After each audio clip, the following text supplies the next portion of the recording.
We're here. Woohoo! Hi, Trevin. Hello, how's it going? Oh my gosh, so good. I feel like such an adult. I'm up talking to people at 7:30 in the Whoa. evening. So you're This older, but is not so old you need to be in bed yet with your well, adultness. I should be in bed, but I'm here because I thought, hey, I always go on in the morning or the afternoon because I like to be in bed right now. Mm-hmm. But I was like, I kind of want to take the weekend off and I really want to finish talking about this documentary. So let's give this evening thing a go and see if people come or whatever. Yeah, I'm cool with it. Right now, we definitely have two people, Renee and Alicia. What's up, friends? Hello. If y'all don't know, this is my friend Trevin from Live Laugh Larceny. Hello. Trevin, do you want to introduce your podcast? Sure. So my name is Trevin, and I am from Live Laugh Larceny, like you just said. We are a comedy show that take petty criminal stories and tell them like dramatic, almost like if Dateline was to cover a dramatic, or sorry, Dateline was going to cover a petty story. So somebody who, like one of my favorites is a guy didn't want his girlfriend to move in with him, so he burned down his house instead of just telling her no. And so we cover that in the same dramatic way that Dateline Oh would my cover God. a murder with bad reenactments and funny sound effects, except we treat something that's not serious as if it were very serious. It's very fun. And Alicia said, nice to meet you, Trevin. Nice to meet you, Alicia. Renee says, hello, Trevin. The cool kids are here. The cool kids are here. Peggy's here. Peggy P Welcome, Peggy. in the house. Yeah, I've you know me. Ever since we met, I've been telling you that I'm gonna send in a story, and it might happen one of these days, Trevin. Yeah, hey, the door is always open. Yeah, I'm I don't know. I'm all over the place. Uh Yeah, I totally get it. It's been an all over the place year. I feel that. Like I want to keep saying like, oh, the last few months, and I'm like, I don't know, summer was pretty hectic too. Mm-hmm. I don't know, the beginning of the year kind of started a little bit bumpy too. I'm like, maybe it's been a year. But I Yeah, don't know. Cool stuff has happened during that year. I that's started uh going live on YouTube, which has been really fun. yeah, What? that's really cool. I mean, this is my first time ever going live ever, so it's a new experience for Anywhere? me. Well, No. so back with my or back in the beginning of our show, I had a landlord who was getting ready. He just out of nowhere said he was going to sell our house, and we were going to like not have a place to live. And I was like, okay, dude. Well, I have a couple months left on my rent here. You can't do that. And he started running open houses through my living space because he was like, the second you're done, I'm taking your place. And so I decided that since it was like he was like, I can't legally tell you to leave so I can have these open houses, but please try to make this easy for me. And so I ended up getting a drum set and using all my like music equipment and set up a whole practice space right in the living room. And we put up free concert posters and we actually the one thing I probably shouldn't have done was I put a concert poster over his open house poster, which I think was not the right thing to do. So we were ready. I had a kid who'd never actually played drums before. I just had a drum set sitting in the middle of my living room, and I decided to go live for that. And because we were just gonna throw on this show, and we made a fake logo for our band. We called ourselves Perpetual Eviction, This is and amazing. so I went live on that, and the landlord actually saw our signs before the people walked in, and she pulled out her signs and she was like, I'm out. I'm not even going to try it. Like this guy, I don't want to know what's on the other side of that door. So as we saw her leave, then I was like, start banging on the drums. And so we just like played our encore on the live, and then we just closed it and we were done. Nice. Yeah. I just had a little bit of a nightmare landlord situation too. Oh my God. Ugh. Is that, that was after, obviously, you had the podcast already though, right? Correct. That was in our first year. Man, that's like perfect though, kind of, right? I mean, Yeah. it I think sucked, but I might have been riding on the high of having the show, which helped me do the petty thing. Because all I do is talk about these petty crimes. So whenever I see a chance to do a fun petty thing too, I'm more prone to follow that now because it's more for the bit too. it makes a good story. It does. And I did actually Also, tell it in our story form once on the show. nice. I already told you what my story is about. Do you remember? So many people tell me what they would say or what they would do. Oh, I bet. Okay. So, I may or may not have drunkenly keyed a ex-boyfriend's car Mhm. after most likely he cheated on me. He never admitted to it, but Oh man, yeah. nobody Okay. sends dirty pictures via email and Craigslist as a joke, right? I mean, back me up on that. I don't think I would. No, That's yeah. the I mean, Facebook Marketplace now. I didn't buy it, obviously. Pulled a full-on Carrie Underwood. It's coming one of these days. I love that. So, it was, you know what? No regrets. Right. Hashtag no regrets. We should say hello to some of our other regulars. We've got Pup Groomer. Hello. I was just looking for a new one of you pup groomers. Oh, well, wouldn't that be wild if you guys were like in the same area? Yeah, if you're in Kansas Whoa. City, let me know. Hit him up. Renee B is in the house. Kat's in the house. Hello, Kat. Alicia's in my brain. I literally was singing the Carrie Underwood song in my head. Mhm. I did like cut into his seating. Mhm. I like everything in the car that I could find, like papers and stuff. I just threw around and fucked up. He had like a water bottle full of cigarettes, which was like so gross, and I just Yeah. like poured it out everywhere into the upholstered seats that I had just keyed. Wow. What I was trying to think of what the lyrics was for that. I cut my key into the side of his Yeah, exactly. four-wheel drive. I was trying to think of Carved what those my words were. name into his leather seat. I took a Louisville Louisville sledger letter to both headlights, slash the slashed the hole. hole in all four tires. I don't think I did that. Maybe I tried. It's not. Maybe I did. I don't know. I was drunk, like I said. Mhm. Um, but I did most of it, and it's a fun story, right? I Yeah, should get it on your fucking show. God you damn it. should. I have never done a keyed car story before, and that would be a fun sound effect to play around with. Ugh. Yeah, fun, I guess, is one word. Yeah, it's like nails on a chalkboard. That's fun. Yeah, well, that's the fun challenge for an audio guy is like try to make it palatable in some way. Yeah. I don't like doing that. No. That's not my but I get that. You make like audio art. It's cool stuff. So we've got whopping 11 people up in Whoop, here. whoop. I think we should probably get going, huh? I'm good with it. I'm excited. So, you guys, welcome to another edition of I don't know what this is. The channel is That's So Fucked Up Live because I have a podcast called That's So Fucked Up about cults and murder and other generally fucked up stuff. And then here on the YouTube, I'm doing a bunch of stuff that I don't really have time or room for on the podcast, like my cooking segment and my complex trauma diaries, like wouldn't really make sense on the podcast, but I feel like they make enough sense here.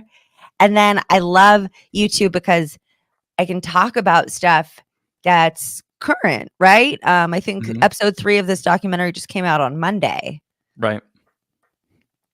So, yeah, I love the YouTube. The YouTube.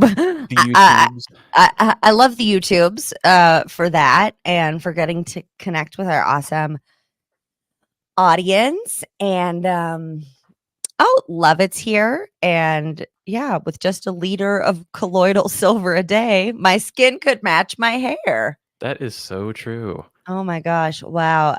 Yeah, if you guys saw the thumbnail, which I'm sure you did because you clicked it, she's looking blue as hell in that picture. Dabba dee dabba die. I'm blue. Dude, I almost wore like I have this white fuzzy vest that has like LED flashing lights because I like to go to EDM shows, and I almost Mhm. wore it because like, Mhm. ooh, space. And I was like, I don't she was found in Christmas lights, and I don't know, that might be bad taste. So Yeah, be a little too many levels there I on was that like, one. too soon? I think probably so.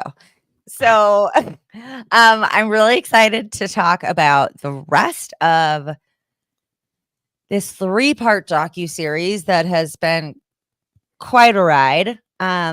If you tuned in to the episode last week, you know that Marilyn Honig and I from Coffee, Colts, and Crafts talked about the first episode, a little bit about the second, but mostly dove into the first episode.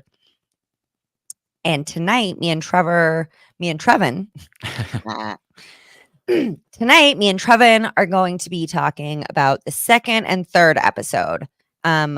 If you're just tuning in or if you are on the replay, I am Ashley Love Richards, host of That's So Fucked Up, and I'm joined by my fellow podcaster. My name is Trevin, and I am the co-host of Live, Laugh, Larceny, a true petty crime podcast. Where a story like me keying my ex's car would be perfect fodder. It would be absolutely perfect.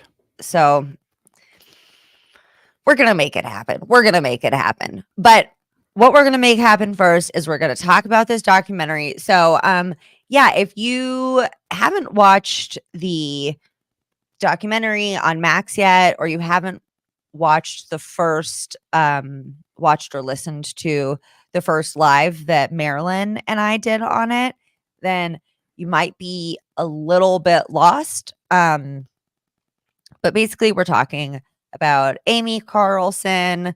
She became known as Mother God. She Yeah. became the cult leader of a cult in Crestone, Colorado called Love Has Won. And last week we kind of talked about just more kind of, I guess, about how the cult developed, how it started online, and then one person came and 2 people came and lived with her, and then Mhm. all of a sudden it's a ton of people living with her, and then they get big up on the YouTube and they start like selling all their shit. Everything becomes very profit driven. Do you think that kind of covers the gamut of the first episode? Yeah, I would say so. I also want to say that I just love the aesthetic of the show with doing the early 2000s sort of glittery, really bad uh like text and stuff like that. I thought that was a really cool creative choice for the show. At first I thought it was just like a really bad job when I saw the first poster for it, but then when I saw why they did it, I was like, You "Oh, were like, great." what is this? It's very Heaven's Gate vibes to Mm, me. mhm. Also Teal Swan, just because of the spiritual online, pretty woman leader type of, all that stuff. Yeah, I will say that I did get before this documentary came out, when people would talk to me about Teal Swan or about Love Has Won, I would get confused between the two a lot. So actually, this has helped me a lot. I fucking love a documentary. Also, you guys, I just reposted the episode on the podcast. So if you go to the podcast feed, which is anywhere you find your podcasts, just Mm. type in That's So Fucked Up. No you, just FCKED. Um, and if you go to the podcast, I covered her like over 100 episodes ago. But it was right after she died, so it is still a very informative episode. So I also urge you guys to go and listen back to that, because I was listening to a little bit of it and I totally forgot because they don't mention it in the documentary, but people probably died and stuff, or almost died. There's some pretty crazy shit that didn't get mentioned in the documentary. And I think it was kind of because it was trying to paint a bit more of a compassionate portrait of Amy and the group, Yeah. which I understand, but also they left a man disoriented on a bunch of drugs and probably naked. Everybody's naked in my mind when the scenario like really sucks. He was probably naked, I feel but like there like was no, probably more nudity than we were shown or like made to believe in this documentary series. yeah, no, yes, right. Hmm. Um, and they just like left this guy in the fucking desert or some shit. We're like, good luck. So Huh. there was some also. It gets pretty uncool in the documentary, but there was some really uncool stuff. This cult was, I think, more dangerous than they really showed in the documentary. Yeah, which I think in a lot of ways, in things I'm going to point out later, it kind of confused me because certain people would have problems with them, and I would think to myself, why? Because this documentary has given me no reason to believe that. But I feel like there's more that I don't know, or that they don't let us know, or want us to know for the Oh, way they're framing it. oh, you're not seeing how they were like a coercive bad cult?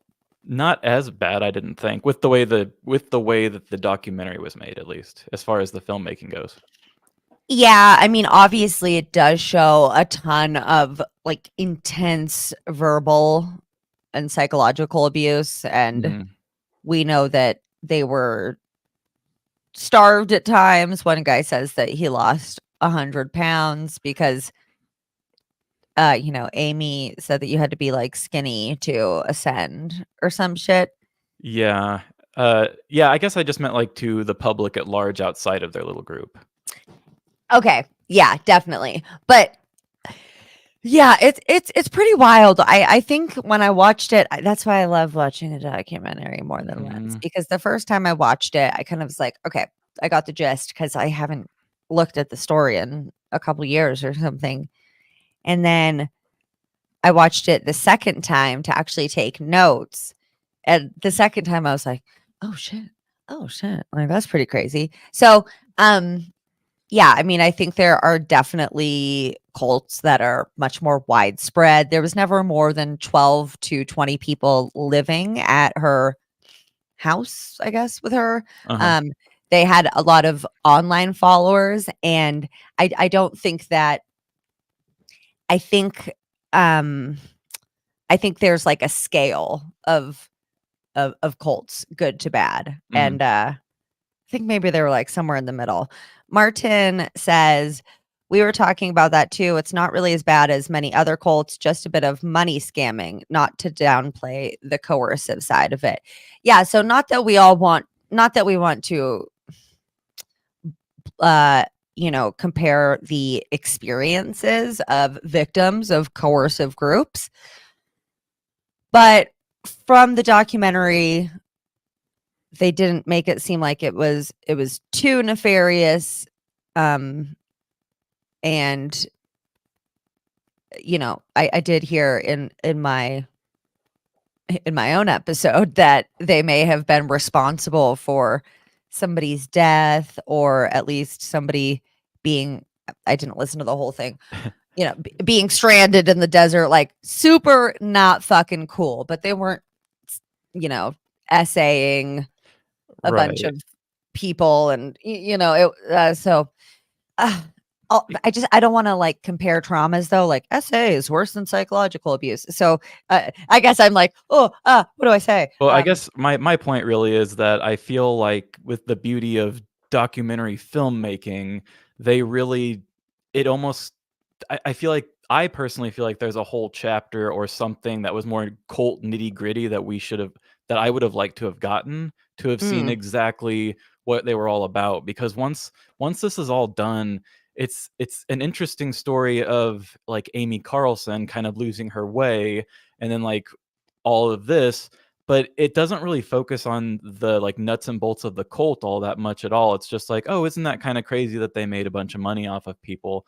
But it there is this piece of like, they kind of get you to feel a little sympathetic towards the group a little bit, because you don't know exactly how far or how bad it got, because I just feel like they didn't touch that much on what the cult had actually done. Yeah, I do think that there definitely could have been another episode that Mhm. like, as Lovett said, flushed it out or fleshed it out. Which one is it? I hate it. I hate the flesh it out term, but yeah, they didn't. They definitely didn't do that as much, I think, as they could have. I Mhm. agree. And Alicia heard about Teal Swan from Colt's podcast. I've also done an episode on her. And yeah, she's nicknamed the suicide catalyst because she calls suicide I don't think I can say that on YouTube. God damn it. Whatever. I gotta figure out the rules. I say that every time. But she calls suicide like a divine reset. She's Oh man. very dangerous. Okay, so let's go ahead and get into the second episode. Just get my little notes here.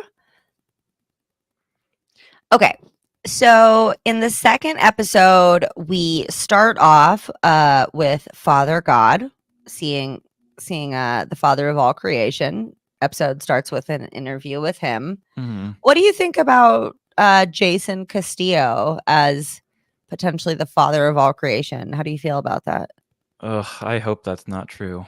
But he's a very interesting character. I thought that was also kind of a funny thing how they ended the first episode with this big cliffhanger of like, "Oh, but you're not gonna believe who comes in next," and then the episode's over, and I'm like, "Oh shit! Like, who's coming in next?" And so the next week shows up, and it's this guy, and I actually like, they really built it up to make me think like, "Oh man, the Terminator is coming in, like some shit's going down," but then I don't really think that he affected too much. I mean, he did, but I think still most everything was still Amy doing it. It's not, I don't know, it made it sound like this guy was gonna come in and really poison the water hole, and I just didn't feel like he did too much more. I mean, of course, he enables everything, but Interesting. Okay, I'm so excited to like go through my notes Mhm. versus because I feel like we like may have had some interesting thoughts that might have differed a little bit. Okay. He's definitely So out there, though. I mean, for sure. yeah, out out there for sure. My boyfriend just came in to tell me that my camera was all fucked up. He's like watching in the other room, like, oh my God, Oh, good eye. please Thank you. fix that. Okay, so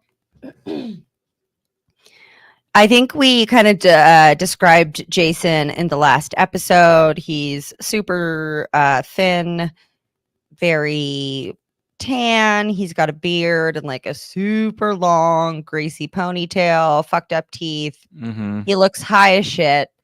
And he is actively smoking joints and cigarettes during the interview. So I know he is high as shit. He's Wouldn't got be quite an surprised. energy. He is. And the thing is, though, is like he's got this like, I'm chill kind of deal. But then you see him be like really volatile Right. in some moments. Um, and, you know, they say he would disappear for a weekend and just go binge meth and then come back and Yeah. mom would be pissed off and he'd have to live in the basement. And a man who, okay, so, well, first of all, Jason Castillo is a professional grifter. He he's also wearing an ankle bracelet when we meet him.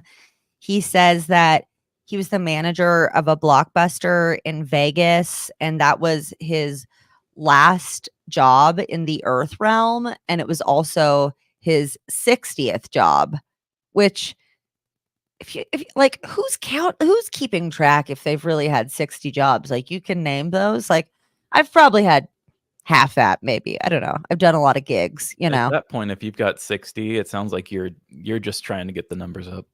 Yeah, like, shut up. No, you Bragger. didn't. And he had a really long rap sheet, kind of petty crimes, live, laugh, larceny. Check it out. Plug. um, Property crimes. This isn't really petty, but I guess he probably had a child, because in the documentary, this woman said that he had a case against him for child abuse, not physical, but more like neglecting a child. Mm. Which, you guys, I gotta say, neglect and abandonment can be just as damaging as the other stuff.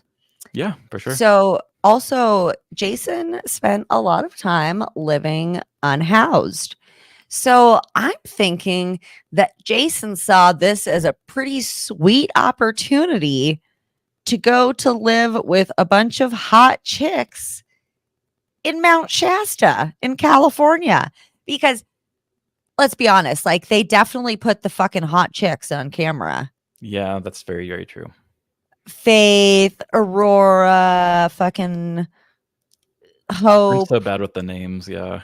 Yeah, and they all have the fucking whatever, the name in front of it. Yeah, every time I see it, my brain's like Archie or something like that. Or archaic, something like that. Yeah. Archaic. That's not it.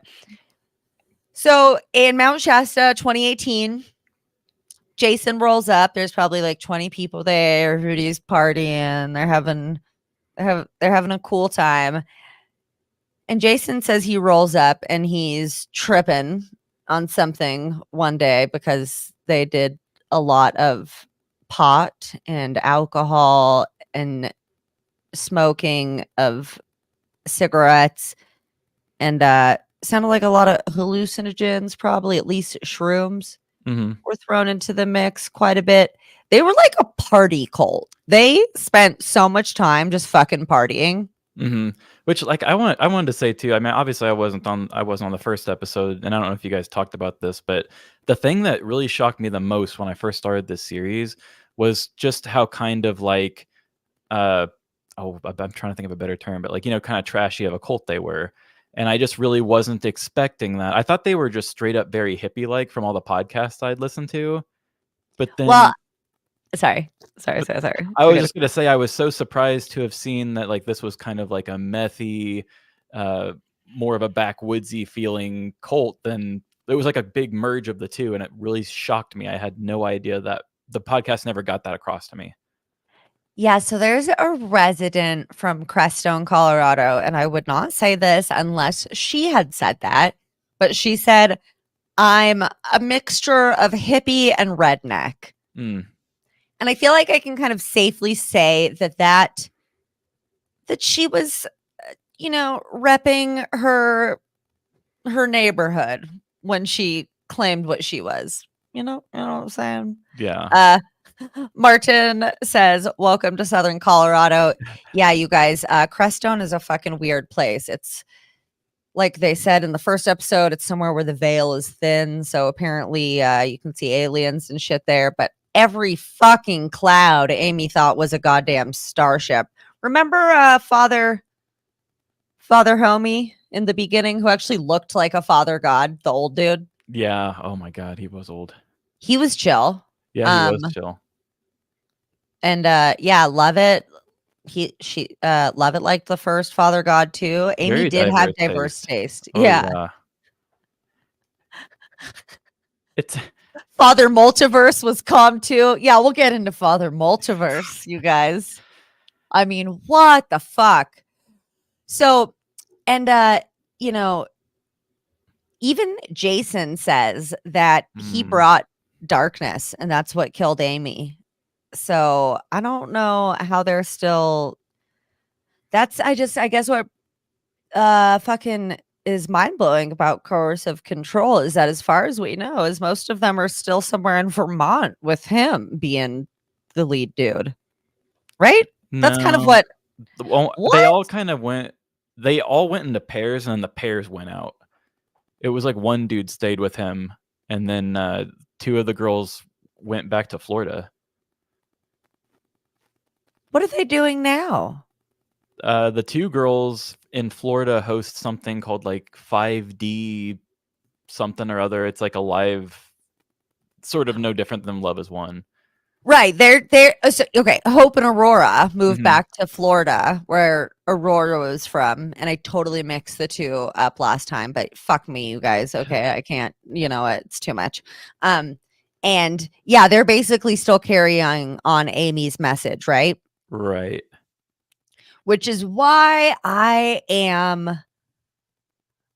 you fucked up, Trev. You fucked up. Oh, I It's fucked up. Is it 4D. 4D? Why did I think it Yeah. was 5D? I kind of feel like you're right. I don't know. Uh-oh.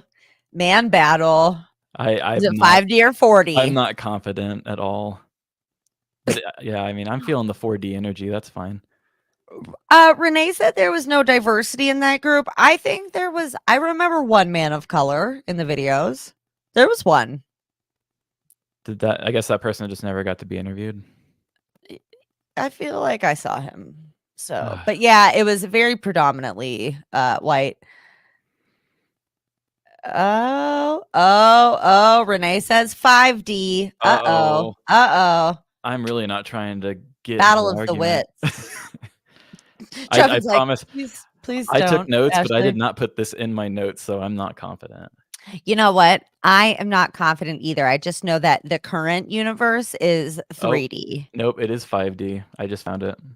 Okay. It says 2 members known as Aurora and Hope have picked up where Love Has Won ended. They rebranded the cult 5D Full Disclosure, which references what the Love Has Won members called themselves, 5D, on their YouTube channel. They claim to have been trained by God herself in how to navigate the inner world during these changing times to affect the external. Okay. So, and this is something interesting that we'll get to. I feel that they've now become the perpetrators. I think they started off as victims, but I think at this point there's a pretty I mean, Fuck! I don't know. This shit is so tricky. All right, let's go back to the story and like maybe we'll it's so hard. Where is Yanya Lalek when you need her? She's taking December off because she's an amazing woman and she's very busy. But she is gonna come on the channel and talk about this at the start of next year, you guys, about the whole victim perpetrator line in cults, because that becomes a really, really hard question sometimes. that would be an interesting one. Yeah, definitely got to do that. So Jason is probably on shrooms, and he apparently looks around at the land and the house and thinks, this is my fucking house. So listen, Trevin, I think that is some real fucking hot garbage toxic masculine. But I think that is some hot garbage toxic masculinity right out of the gate. That's true. Yeah, And he's a grifter he's like, hey, she's a pretty lady. It seems like everybody there will do whatever the fuck she wants. And that looks like a pretty nice place to crash. I mean, yeah, he definitely Yoko'd it. I get it. I mean, and he made a big mess of things too. I guess. Yeah, he brought, I think, more of a hectic, intense energy. And we do hear Amy being insanely rageful, but I feel like it is more after he arrives. Yeah, he sucks.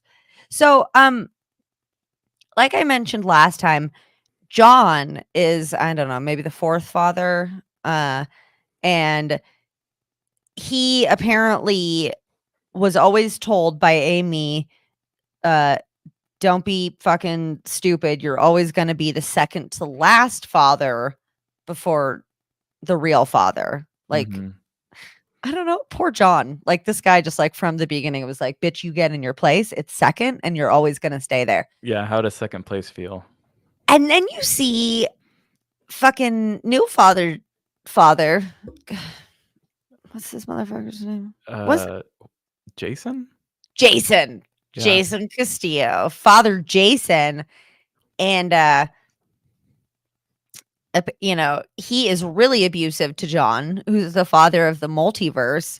You see a couple videos where Jason is just yelling at him and he goes, "Why would you be scared of me?" And he goes, "Oh, I don't know, Pops." And he's sobbing and he goes, "Yeah, like why?" And I was like, well, I think somebody might scare me if they were in a position of authority. They were screaming that in my face. I'm the nicest person you have ever met. I love you. You love me, you piece of shit. You know, yeah. So, oh, you know what? And somebody said they weren't very diverse. Jason Castillo.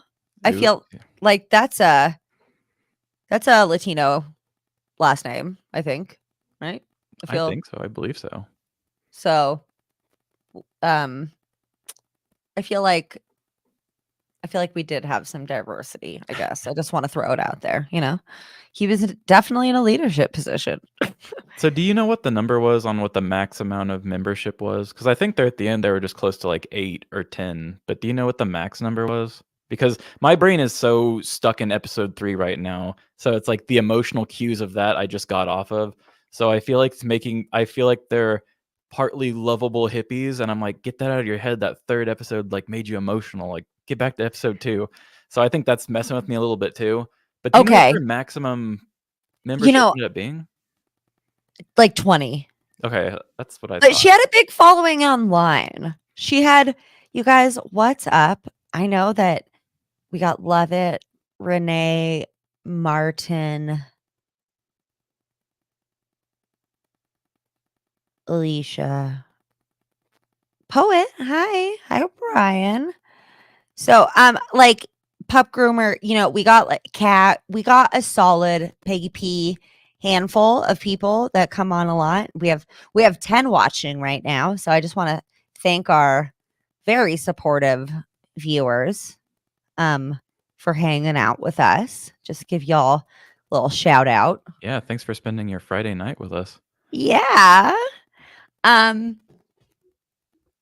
and Trevin, yeah, yeah. I think I think you got a little soft on me, and I'm gonna make you hard again. It That's what is she Friday said. night. I'm Wow. sorry. I couldn't resist. Woof. Yes, and like Levitt said, please hit the like. Um, yeah, and they really kind of talked her out of reality at the end when Amy was sick, and so it's which we'll get into. Yeah, I'll definitely talk So on that. you know, it's it's it's a fuzzy line for me. Mhm. So it's funny too because we just talked extensively about Twin Flames universe a couple weeks ago. I actually just started that. I'm only 1 episode on the Amazon one. I watched both series and I watched the Netflix one twice. It is fucking wild, dude. And it's really interesting because their whole concept is twin flames, except they took this concept that is very, very old and turned it into Twin Flames Universe, which is a religion. If you believe in twin flames and like, you know, astrology and that kind of like, if that's your jam, cool, dude. That's great. I don't give a shit. But when you start using twin flames, the term twin flame, like throwing it around because it sounds powerful, like Mhm. this group also does a lot, I don't like that. So Jason said, every man is chasing a twin flame, and I found her. And I was like, dude, you are on meth right now. There's no way you're deep enough to even understand like twin flameness. Yeah, it kind of felt like a Mad Lib sort of thing. He just kind of put some hippie words in there and just let it roll. Who am I? All right, Father God. Right? Was that a good impression? Did I nail that? What up, Pops? What up, Pops? That was like how he looked during the whole interview. Just Yeah, it's like he was like holding in a little secret and a sneeze at the same time. and then his like got kind of like a buck teeth thing going on, so that kind of Mhm. hangs over his lips, and he looks like just real fucking sketchy. Yeah, it's no good. And basically, several people from the group said that things just got real, even more so out of hand once Father Jason got there. Mom, as she is so affectionately called by the group, Mhm. Mom would pass out from the insane amounts of alcohol that she would drink while not eating any food and just taking shots of fucking silver.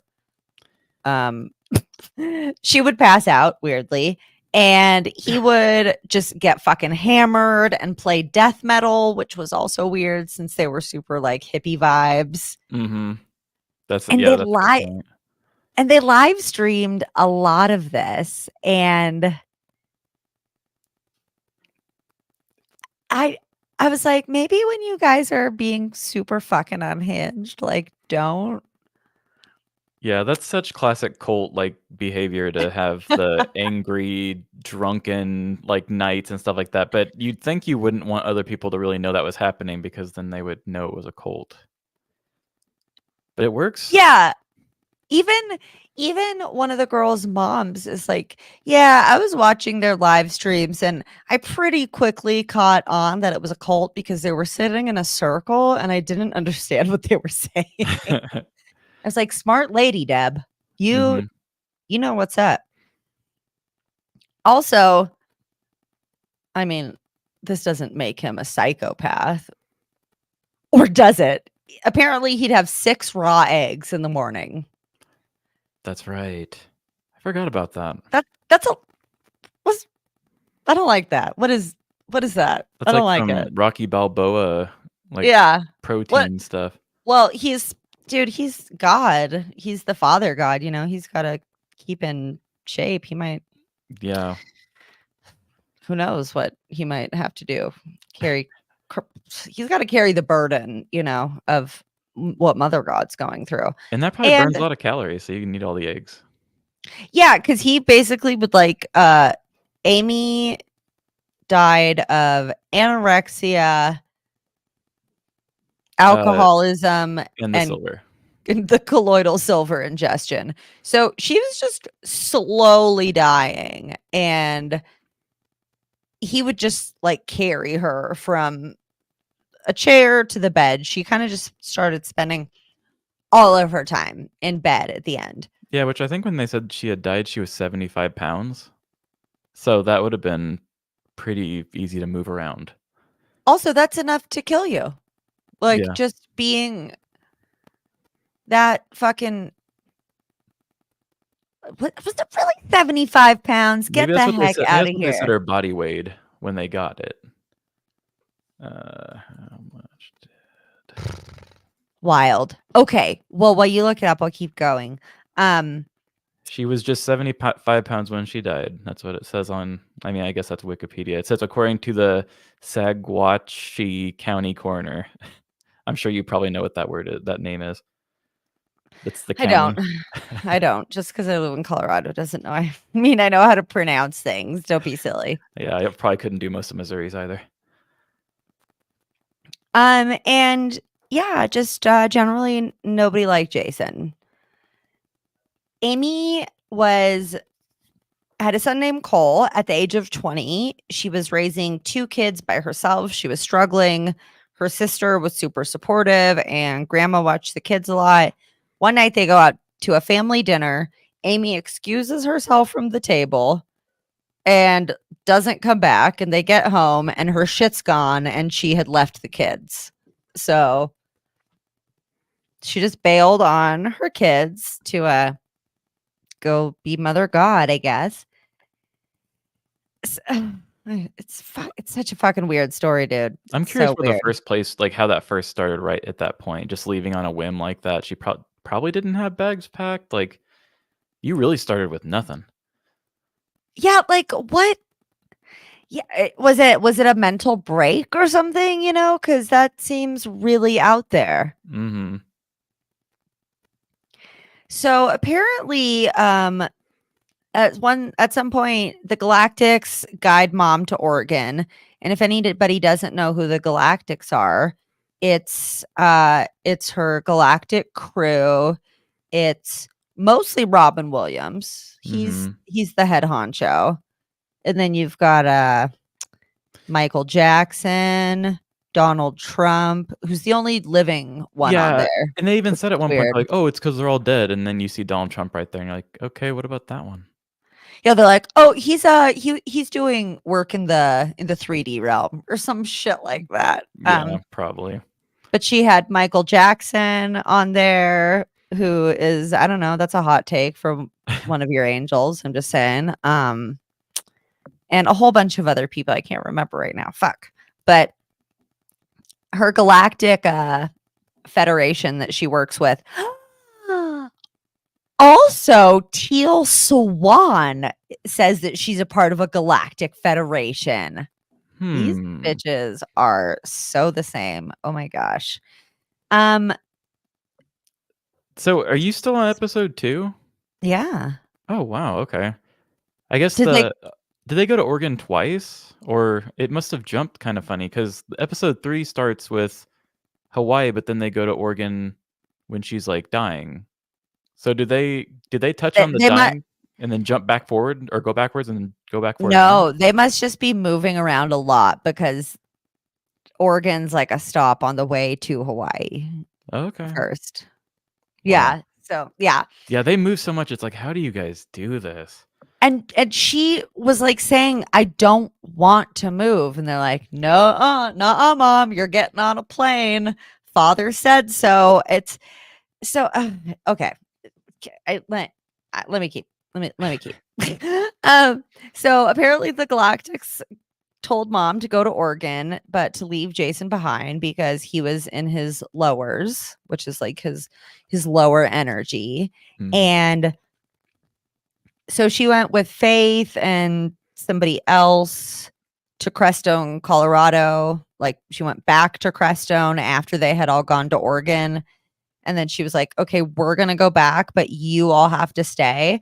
So they camped in the middle of nowhere for like 6 weeks. And I guess they would just go all over town and be using the internet and their internet cafes to do Oh, their live streams and shit. I forgot about that. Yeah, because they would be on the yeah, they would be there, like, all day.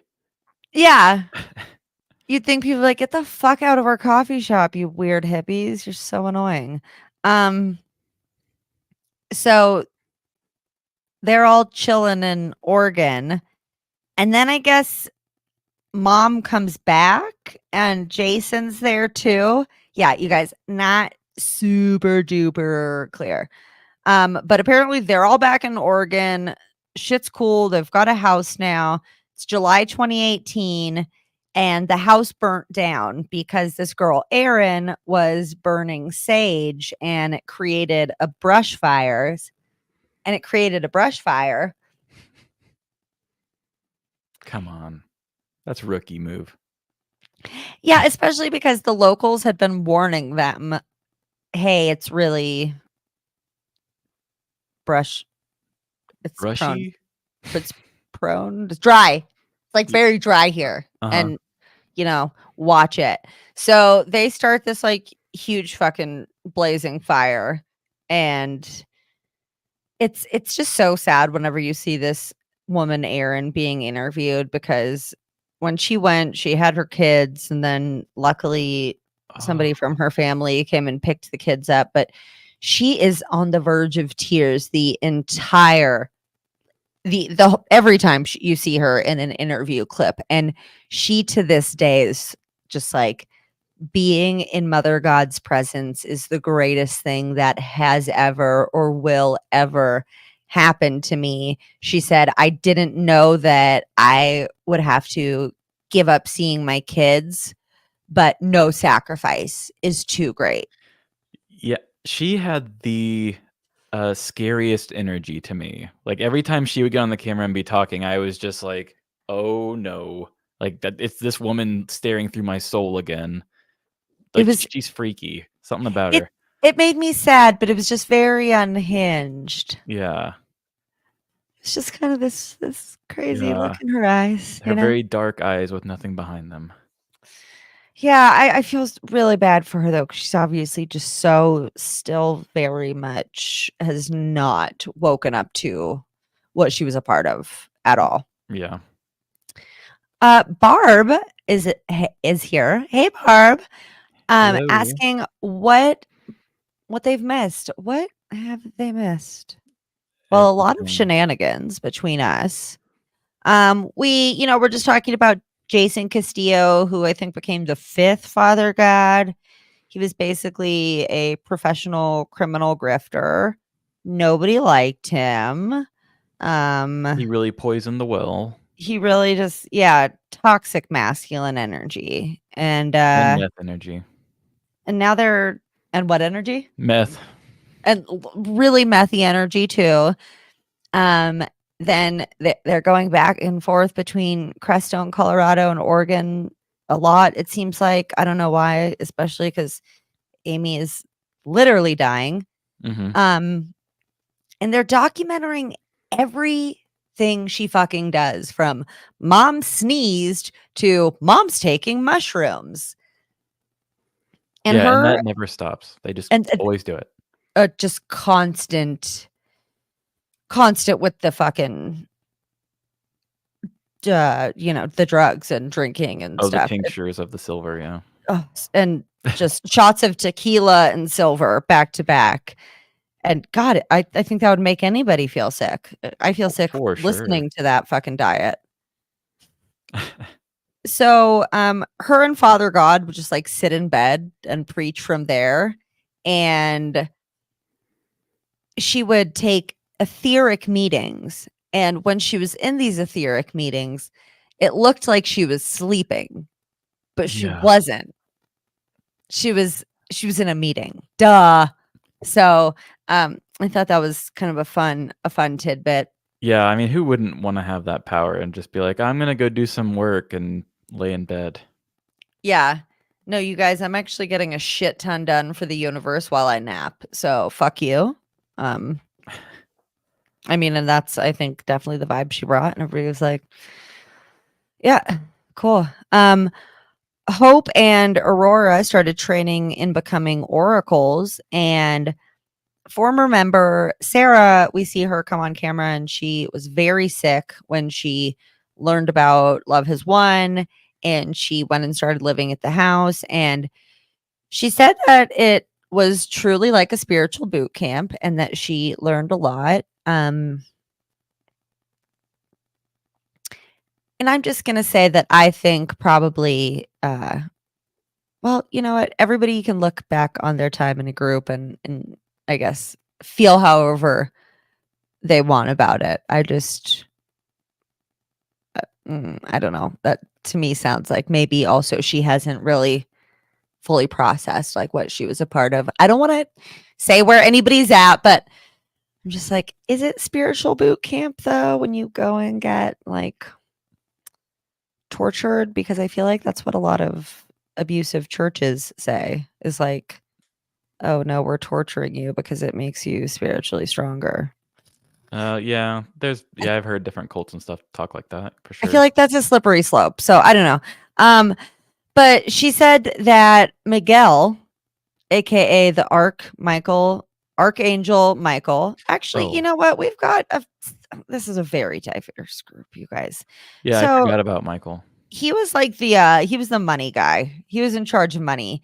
And apparently Sarah tried to order a pizza when she first got there, and he was like, "What the fuck, dude? That's our money, not yours." Oh, that's right. This is when the food starts getting limited. Meanwhile, Amy just got a fucking go-kart donated to her. She's like decked out in the finest jewels and whatnot. And that was the crazy thing too, is when they were doing those fundraisers, it was like mama needs herself a go-kart. Like they weren't even hiding it. And it They was were just straight up aggressive. saying it. Yeah. It was aggressive. They were like, why the fuck wouldn't you guys want to give God a go-kart? It was Ugh. like, okay, why are you yelling at me? Like Yeah. they were so aggressive in their tactics too. It's like, huh, Like if wild. I get how when you're in the moment and you're in the situation and you're in the atmosphere of all that, you can kind of get coaxed into doing things you don't want to do. But there's such a disconnect between screens. You know, like when if I'm on a stand-up show, I'm gonna laugh at jokes that aren't funny. If I'm at if Mhm. I'm on my couch and I'm watching my favorite stand-up comedian on Netflix, I'll process a joke, say, "Hey, that's a really great joke," but I probably won't laugh to myself because I'm in a room by myself. So if I'm like Because you're a watching, good fucking audience member is why.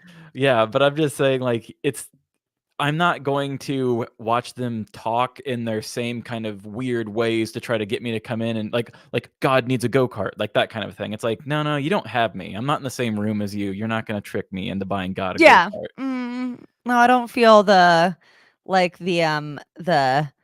timeshare pressure Yeah, here, exactly. like, But they still got many people to do it, and that's wild to me. is it weird if I say that, like, I just wanna learn how to harness some of those fundraising skills? There's nothing wrong with that at all. This is America. This is America, goddammit. Um, so they're in Oregon, this fucking fire burns their shit down, they're back in this broken down ass house in Colorado, they're documenting everything, gals are oracles, she's sleeping, okay, yeah, I said all this, and Amy taught that the less you ate, the higher vibration you'd have. And one guy was like, "Yeah, I lost about 100 pounds." It's like, yeah, dude, they starved you. Yeah. They call that fasting in cults, but it's called starving, actually, guys. Fun fact. Kinda made me think about that Tennessee Colt, with the woman with the big hair. I can't, Tammy Faye Baker, nope, nope, nope, nope, nope. Oh my god. Gwen Shamblin. Yes, that one. Like, because she was always getting people, like, try to be skinny for God. Oh yeah, that was her jam. So, dun, dun, dun, dun. Robin apparently, Robin Williams, you guys, they just refer to him as Robin. Obviously, he's like very tight in the Galactic Council. He does a lot of the communicating. So Robin starts calling Amy Princess or Princess Anorexic. And apparently, Amy actually had an eating disorder growing up, which I found really fascinating. Like, she had always really struggled with her weight. And when she lost a bunch of weight in her early 20s, she got a ton of attention and was like, that's what's up. And Amy always had a father god, or, it definitely seems as though she really needed a man.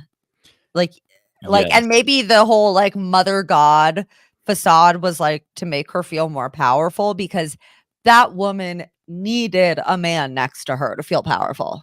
Yeah, I thought that was so odd when you see the members kinda be like, "Oh, well, we gained a new father god today. Oh, well, that old father god didn't work, but this one's the new one." And it's just these people that are all getting strung around one person's bad, like, dating habits. Yeah, no, that I mentioned in the last live that would I think that would be a big red flag for me. I'd be Yeah. like, Why am I getting a new dickhead stepdad every couple months? Like, this is bullshit." Imagine going on a Tinder date and walking into their house and they have 20 followers. You're like, "Ah, oops, I messed up." Yeah, I gotta well, look at the "Oh, time. is this Father So God?" And it's like, "No, I'm Jerry. We just saw a movie." seriously, and I feel like that was probably the vibe for so many people when they showed up, just like, "What the fuck, man?" So, mom starts drinking more. She starts getting sicker. She starts getting angrier. Apparently, Robin and Lovett said it really pissed me off with the whole Robin Williams thing. Yeah, me too, because Robin Williams is a fucking actual angel, not a cult angel, and that's some bullshit. Yeah, I thought that was a very millennial choice of who your galactic leader person was. If you Just had a like, galactic person that you spoke to, who would it be? I mean, it might be Robin Williams, but I wouldn't be harnessing that power for evil. He's like he just should not be associated with this tomfoolery at all. No, not at all. No. So yeah, Robin is delivering a lot of really mean messages, and things got super abusive. Mom would get screaming drunk, but apparently, whenever Mom was screaming drunk, that was another one of the galactic spirits coming through. Like, that definitely wasn't actually Amy.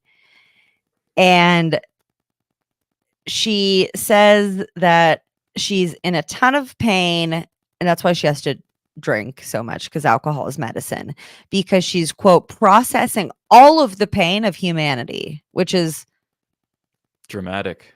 That's a lot. That's a lot to take on, right? I mean, that sounds like wow. Me when I was 13 and writing poetry. And you were like listening to emo. Oh, for sure. I had the bangs, and I was always flicking my hair back. But yeah, it's just like I'm processing all the pain of humanity. I'm gonna write a song about it. It's not a phase, Mom. Yeah. So apparently, also, although alcohol was definitely contributing to her death, they thought that it was keeping her alive. I don't know where these people got their doctor's degrees, but hint, don't take their advice, because her skin starts turning blue. It's fucking covered in boils. Like I said, like Trevin said, she was 75 pounds when she died. She was literally slowly dying in front of everybody. And Sarah, the ex-member, said that she didn't think towards the end that Amy could even control where she was being taken or what was being put into her body.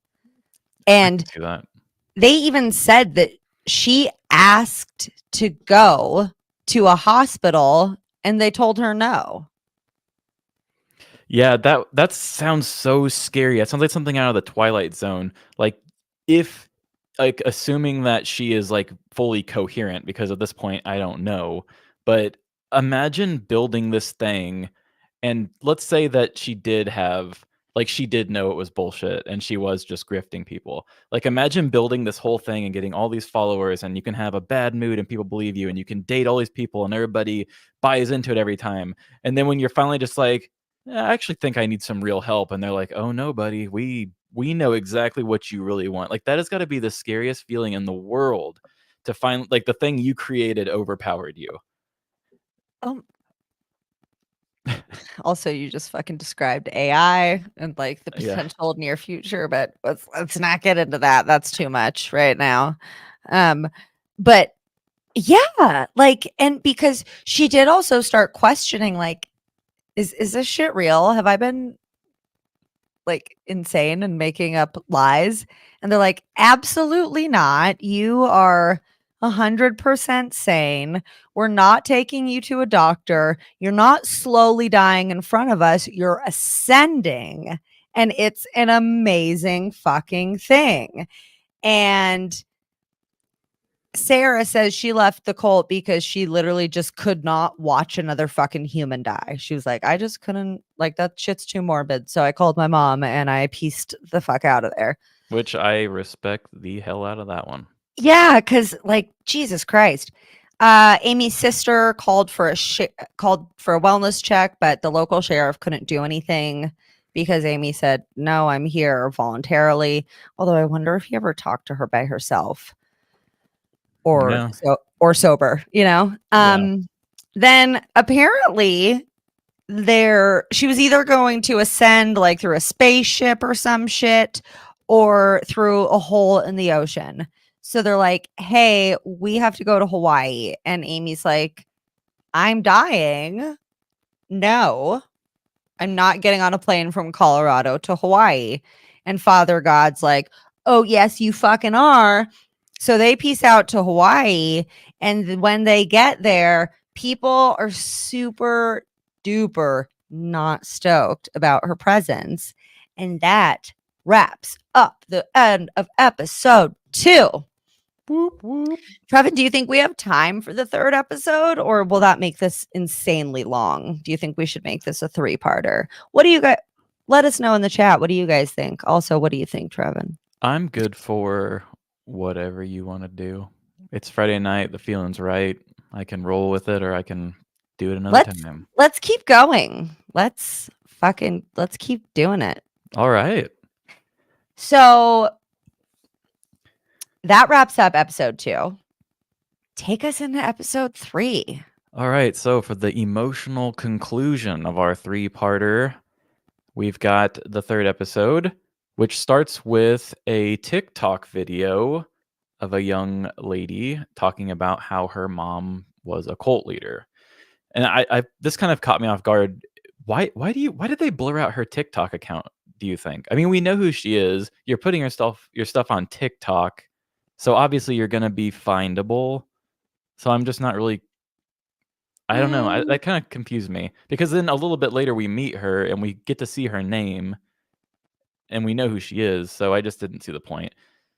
That is a little bit weird. I just really want to I just want to tell you real quick though that we made the right decision, because we got I'm in for more. We got Mo Rar from Apostate Alex. I'll flip my hair to the side for that one. Hi, Alex. Yeah, that reminds me of high school. More Please from Renee. So you guys, we're going to give it to you. I'm going to give it to you all night long, or probably for like maybe another hour, or maybe a little bit less. Yeah, we'll see how my stamina keeps going on this. Wow, this is it's just me. It's just me. I can't help it with the innuendos. So keep going. So she talks about how her mom is a cult leader, and it's just kind of, I think she was like 14. She's pretty young, and she's like, oh, this is a weird thing and I don't really understand it. And then they kind of get away from that, sort of foreshadowing that character coming in later, and we get back to Hawaii. Right. Yeah, it's really sad, because she is very young in the video. She's probably 14 or something. Mm-hmm. And she's like, hey, so like I have a weird story. It's kind of weird. Like my mom's a cult leader, and she's like awkwardly laughing. And it's like, honey, your mom is a cult leader who's dying. Like this is. Yeah, it kind of reminded me of that, like that movie 8th Grade, where it's just the girl trying to make the YouTube videos, and it's just trying to be quirky fun. And it's like, oh, this is sad. I never saw that. Oh, that's a great movie. Okay, maybe I'll check it out. So we go back to Hawaii, and early on we get to one of their live streams on Facebook or whatever, and we get, I think it was Aurora or one of the two there that say she was pushing out energy, but no one was getting it. And it shows them on this live stream, and they're drunk and they're angry because they're live and they only have 9 viewers. And it's so unhinged how hateful they are towards the audience. Yeah, they're just like, oh, fuck it. Like, how are we going to continue? Only 9 people watching. So they're basically like holding any good content hostage, which does that even exist with them? I don't know. But we have 12 people watching. Just FYI. So our cult's better than theirs. TSFU has 1. Yeah, that's great. So 9 viewers are mad about it. Father God's running around in the background saying that everybody's a bunch of complacent assholes and just spouting off conspiracy talk. And they're all just getting really mad, which again, kind of similar to what you were saying about like they would still live stream and put out the unhinged videos. And it's like, oh, that's such a bad image. You'd think that would hurt their followership a little bit. Yeah, or they just come in like, what is one? And it's just like, You guys look belligerent. You do not look enlightened. What are you selling here? Oh, drinkable silver. Okay, that's right. Yeah, it's usually if you're especially in this day and age, if you're trying to run any bit of online business, you wanna have your image looking pretty decent, and they're all talking about they're all talking about how, uh shit, sorry, online prompts are throwing me off. I'm seeing words come up, I'm getting thrown off. Sorry. No, you're good. But you guys, Love It is right. If Mhm. if 8 people need to hit that like button, come on, you guys, hit that like. It takes 1 second. Please, thank you. But I just think that's Continue. so weird how they put their image out there where they're just like, "Ah, peace and love, and we're trying to help find the galactics and blah, blah, blah," and then like a Jekyll and Hyde sort of thing. It's like, "Oh, by the way, we'll be back in 5 hours when we're pissed drunk and fighting," and everybody's like, "We're here for that too," and I think that's amazing that they can have them so bought in that from a computer screen miles away, millions of miles away, you can watch them and still be like, "I will buy your silver." They I will take 5 pounds of your silver, sir. Henceforth, It's working on you, and I need it. I will buy your silver. So we go on a little bit of a montage. We see that she's still struggling, as you had said, and she is turning blue. And then we get an appearance from the master himself, the doctor, Phil. Oh, the Dr. Phil. Okay, sorry, before you continue, I love what Renee said here, so I just feel like I wanted to put that comment up there. You guys, you can buy me a coffee at tsfuthepodcast.com. You can also try the Patreon for free at patreon.com/tsfu. Or, you could give me $5 a month if you feel like that. You get a sticker and a keychain and a thank you card and ad-free episodes and like exclusive episodes and over 150 episodes that aren't available to the public. What? So much shit. Yeah. Any of that would be super greatly appreciated. And if not, just please hit the like button. Thanks, guys. Please continue, Trevin. So yes, so Dr. Phil pops up, which, and like I said, my knowledge of this was only from a couple podcasts I'd listened to years ago. I don't remember Dr. Phil even popping up in these podcasts. But did This you? motherfucker always pops up. Well, I meant in the part of the Love Is One No, storyline. I know. I just mean like Dr. Phil seems to insert himself into everything somehow. He is good at it. Like, it's just like, I feel like Dr. Phil is like in so many of my stories lately that I actually had a few people request a Dr. Phil episode. Oh, I thought you were gonna say request you not talk about Dr. Phil anymore. No, they want to hear more dirt. Dr. Phil, he sends kids to the troubled teen industry all the time. Mm-hmm. Yeah, and then there was that one person who, what did they do? They tried to get him to go buy heroin, like live on the show or something like that. They like took him under a bridge or something. I don't remember. Or they tried to get him high so that he would relapse, so there would be more drama or something like that. It's wild. Oh my Yeah. God. Ugh. Don't quote me on it, but look it up. It's Oh, interesting. Dr. Phil. So I thought it was also really funny that she had, in one of like the little interviews when they had talked to Amy, she had said that she hoped it was Oprah and not Dr. Phil.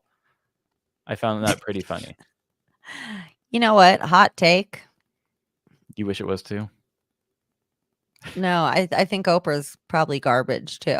Oh, certainly. Oh, But, okay, really? It's not just me? I thought that would offend everybody. well, I mean, probably some people. Well, like she was best friends or maybe probably still is with Harvey Weinstein. I'm sorry. You are who you hang out with. Case closed. So, so the mom gets invited to Dr. Phil's show to be there live. Her sister comes in from Skype, and then they actually get Mama Amy to Skype in as well from Hawaii. And he kind of does his hard-hitting questions, and says, Do you know, you know the kind of effect that your behavior is having on your family, Amy? yeah, so you think you're Jesus. Yeah. Okay. Yes. The answer, yes. And he looks at her, and I respect this question so much, but he says, if you're a god, then why haven't you healed yourself yet? That was a great impression. Thank you. That was really good. I went a little bit over the top, but you hit that sweet spot. Yeah, good job. I find Yeah, if I no, but picture his why? mustache, I can do it better. Well, I mean, I think that's pretty fucking obvious. She's ascending. Like, Yeah. ugh, People do hello. crazy things when they're ascending. So Hold on. You need to make a shirt that says, please forgive me for what I said when I was ascending. oh, that would be a good shirt. I would wear that. Oh my gosh. Somebody write that down. Oh, Yeah, we're going to do that one. I love that. Oh, that's so good. So there is one part where he asks, he says, so you thought this was all okay to abandon your children? And she right after quickly responds back to him, is just like, oh, I did not abandon my children. And I sent you I had to take a picture of my TV when I did this. I just sent you the email. But his face when she says, I did not abandon my children, is such a meme, because he's just looking like, oh. I can bring this up and I can share it. Yeah, I gotta share that with everybody. That's what's fun about the YouTube too, is I can share pictures. Yeah, like that face has got to be a meme. Wait, what was the question or response? Well, so line? he had just said, so you felt that, you felt the calling because you're a god, that was what made it okay for you to abandon your children. And she was just like, oh, I did not abandon my children. I blah, blah, blah, bullshit. And that was his face the whole time she was saying it. That is a meme though. We need to. Yeah, it's like we need to make that a meme ASAP. It's like when you send $10 for nudes and she blocks you. That's the face. Damn, you just came up with that right now. Yeah, I've just been thinking about this face a lot. That face has been in your mind. That's a bummer. Yeah, and sleep tight tonight. That's why we watch documentaries more than once, so you can remember Dr. Phil's face. No, you know what? I really feel like I do get something more out of watching them twice. Oh yeah, for sure. Let's be honest. Who's not also checking their fucking email and Instagram and shit while they're watching a documentary? True. If you say that you're not, you're lying. So yeah, I actually, I always, unless it was if it was a good documentary that I think the visuals and stuff add, even if I talk about a documentary and kind of explain it blow by blow, I'll still recommend that people watch it, even if they've already heard it from me, just because obviously the documentary will hit in a different way with the visuals and the fucking interviews and everything, unless it's just a shit documentary. And I'm like, my synopsis was enough. But I do definitely think you get different parts of things from listening about it and then watching something about it, or watching a couple times or whatever. Right. I mean, perfect example is Father God right there. If you didn't watch this documentary and you just heard somebody being like, oh, Jason Castillo was a guy who did meth and he was a wild card, like, it's not the same unless you're seeing this dude in action. You know what, though? He was a wild card. That's a great description. Not the fun kind, but yes, he was certainly wild card. So long, greasy ponytail. That's like, if I had to describe him, like his look and vibe, like appearance wise, in 3 words: long, greasy ponytail. Yeah, he's definitely the kind of guy who would like pull a switchblade on you and tell you that like he's being really nice to you in that same moment. Yeah, no, and he probably did do that. But I'm they sure. just didn't get it on video. Yeah, I would be afraid to just interview the guy, honestly. Yeah, no, he looks slippery. But you're like, what is that guy gonna do next? Yeah. No idea. Wild Mhm. card. Yeah, totally. Wild card. So, so after this had happened, during the interview, Amy had said like, "Oh yeah, they had said Amy's live from Hawaii or Kauai," and after this had happened, I guess it had made the people of that city more aware of her being there, and then they all turned on her and was just like, "Get the fuck out of Hawaii. We don't want you here." Now, the documentary kind of did it in a funny order because it showed them really pissed off at her, and then because of the Dr. Phil appearance, but then she had said that she was, and I should have wrote this down. She was like Pele. she was Pele, and then that pissed them off even more. But just for that little bit before she had to lash out and say that she was yet another god, why do you think they wanted her out? Do you think that was just a moral panic? Because she hadn't actually done anything to Are the you sure? citizen. Well, Are you not sure? well. Did they in yours or in the end of part 2? Because my brain's so stuck in part 3. Um, But they just live streamed in part 3.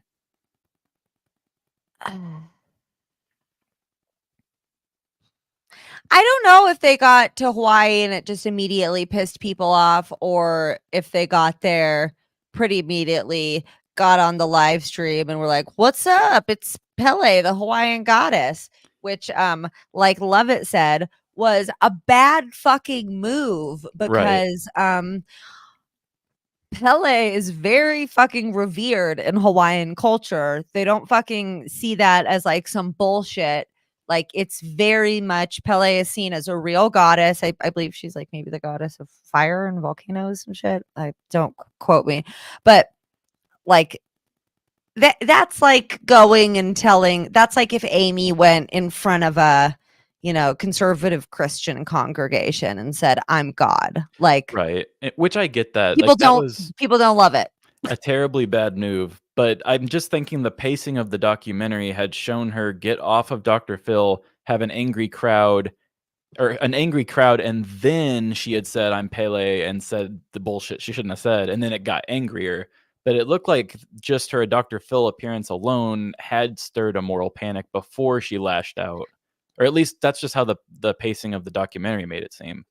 I mean, to be honest, I'm not exactly sure, but that could make sense too. I mean, Hawaii is the least populated of the like Hawaiian islands, except for there's an island I think that used to be a leper colony, and then like they shut it down, but basically some people still live there because that's like the only home they've ever had. It's a really crazy story, but I don't know the exacts on that right now, but Kauai is very much dense forest in the middle, and people can only really live on the coast. So it's a Oh. very fucking, very, the population's very low. And Renee said, poor Kauai, Lori Vallow went there too. Yeah, like these fucking crazy white bitches keep going over to Hawaii and saying they're God, and like the Hawaiians are not super cool with it, weirdly. So maybe it is just like this keeps happening, sort of like. Well, I think she was pre Lori Vallow, but also Oh yeah. like in a small Canadian town recently, Ramona Digilow, the QAnon queen of Canada. Also, by the way, they said that Amy was Q. So, like, pick a fucking lane, you guys. It was Amy or this woman named Ramona Digilow is known as the QAnon queen of Canada. One of her followers gifted her this like giant school in the middle of a tiny ass town with like 100 residents, and they chased them the fuck out of there. They had like horns. They're like, get out! Like, and they got them out of there. But basically, when it's like a really small town, I think they get pretty protective. Like, well, you saw did you see like Wild Wild Country or know about Bhagwan Sri Rajneesh and how they took over Antelope, Oregon? No.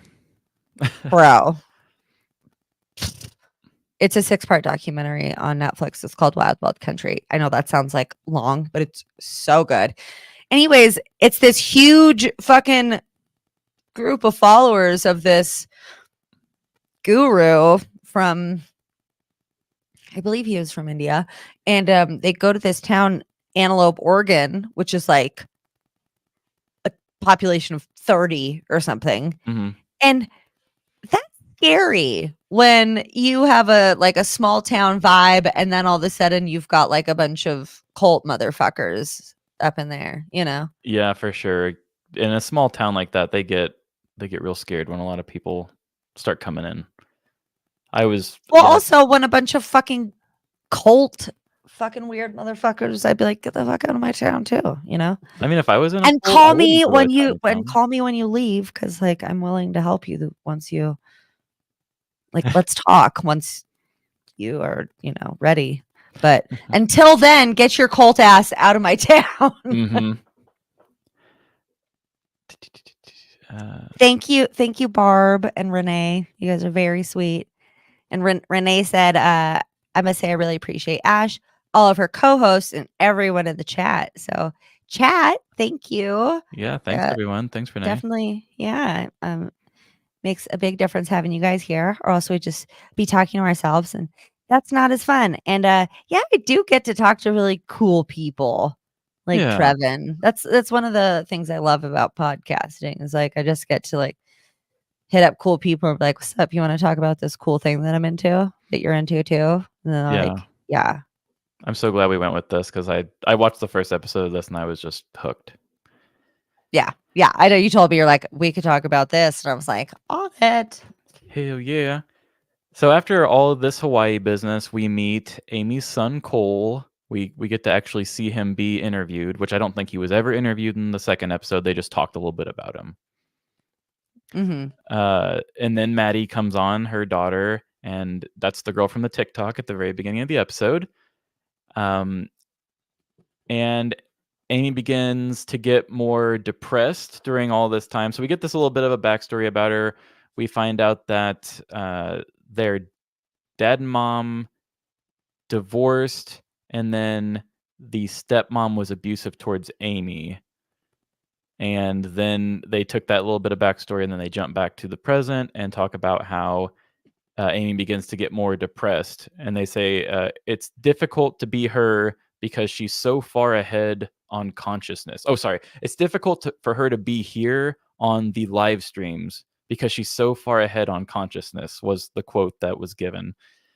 And I thought that was another one of those things where it's like they're really flowering up the language a lot with what they do. Like when they said that she was feeling really like beat up or depressed in bed or whatever, and you know they said that she was, or no, not depressed. She was helping people, working on the universe while she was in bed. That's what it was. Woo. So carrying so much of the pain of the universe. Yeah. Of So 8 billion souls, she's carrying that pain. So it's like, yeah, you get a day off, fine. And so the excuse they use here is, yeah, she cannot be on live streams anymore because she's just so far ahead on consciousness that you know, you couldn't understand her on here if you wanted to. She's so far ahead of it. And she's drunk and dying. Yeah. So I couldn't imagine having that big of a team of people behind me that I'm dying and they're just like, nope, she's such a badass, she can't be here. And like, like people really do back you up in that way.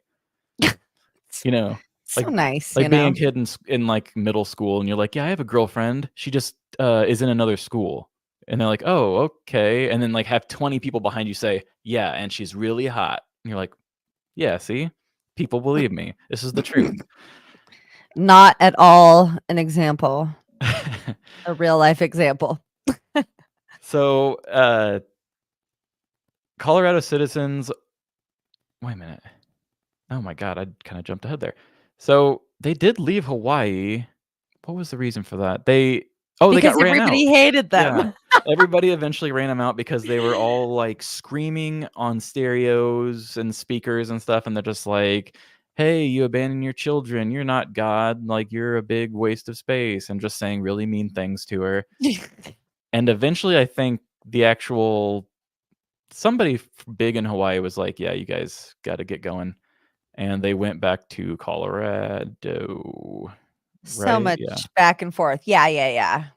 It makes me think of the Infinity War Avengers movie, how it's like every 2 minutes it felt like they were going to a different city and another different word would come up at the bottom and be like, now we're here. But yeah, so now we're going back to Colorado. I didn't see that, but I wouldn't have liked that. It was a bit much for Yeah. like a movie like that to do, but I get it. So Colorado citizens wanted them ran out for being public nuisances. And so they came back to Colorado. They wanted them back out of Colorado. And that was another thing again, that did they pose a threat to the public at large for them to do that, or was it just they know a cult is in their area and they want them out? That was what I feel like the documentary didn't do a good enough job showing if they were a danger to the public outside of their own group. Yeah. Although, I mean, in Hawaii, Renee, was it the mayor got rid of them? Okay. Yeah, that's right. And then what, just like the neighborhood in Colorado was like, get out of here, trash bags. Yeah, the Colorado people wanted them out, and I guess they were calling the their government type people too, but I don't think they were ever doing anything about it. Mm-hmm. But that was just something that really confused me. Was that just a moral panic because they're like, oh, we don't want a cult here, or was there anything in their past that made them literally public nuisances outside of their own confines? Not as far as I know. I mean, the fucking Westboro Baptist Church is far more of a goddamn threat to society and public nuisance, and they're chilling in Kansas.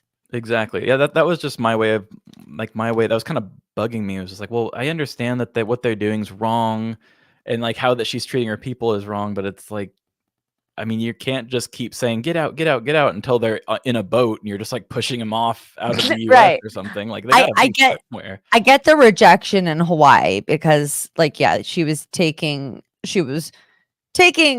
culturally misappropriating their fucking goddess and saying that it was her. And it's like, listen, you fucking white hoe, get the fuck out of here. Like, I get that. Yeah, I you know? totally get that. Yeah. Yeah. When I was questioning that was just, I didn't know if there was a backlash before. But yeah, when you lash out about their god, that's not cool. But I don't know why the Colorado people were so. It's like, you guys are all being weird in Crestone. Yeah, like were they going, like if they were doing door to door stuff and trying to bring people in or something, I would. Crestone is only called. Yeah. So you've got to. Levin said Crestone is only cults, so you've got to be pretty bad to get ousted from there. Yeah, I don't know what they were up to, but yeah, so that's something I would have interesting. loved to have learned more. I guess I wish they could have done a little bit more on that to have explained it. Yeah. So they're showing her being sick, and they're showing the list of all the tinctures of silver she's taking, and the numbers are just off the charts. Just like you had said, like she sneezed at this time, it would be like 645, or give her 3,000 milliliters of silver, and at 12 we do it again, and it's like, oh my god, like I feel like she's taking silver like as often as I drink water. It's just so much. Yeah, and who's prescribing all the silver? Like, who's saying 3,000 milliliters every 2 hours or whatever is the way to go? It kind of seemed like she had said, I don't know. It seemed like they were saying the Galactics wanted her to do it, and that makes it tricky on who actually wanted it. Right. It's like, you guys, you got to stop blaming Robin Williams. Yeah. You got to.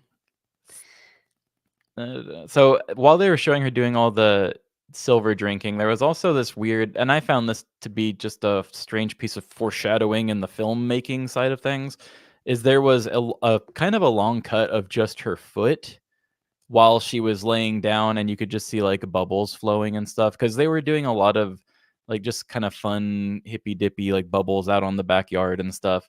And there was just this long shot of her foot while she's chilling out on the like she's laying out on the sun chair or whatever, and you're seeing the bubbles, and I thought, well, that's an interesting piece of foreshadowing for later, But at the same time, you're using footage that was already shot by somebody else. So it's like, did somebody who's manning the camera just like feet?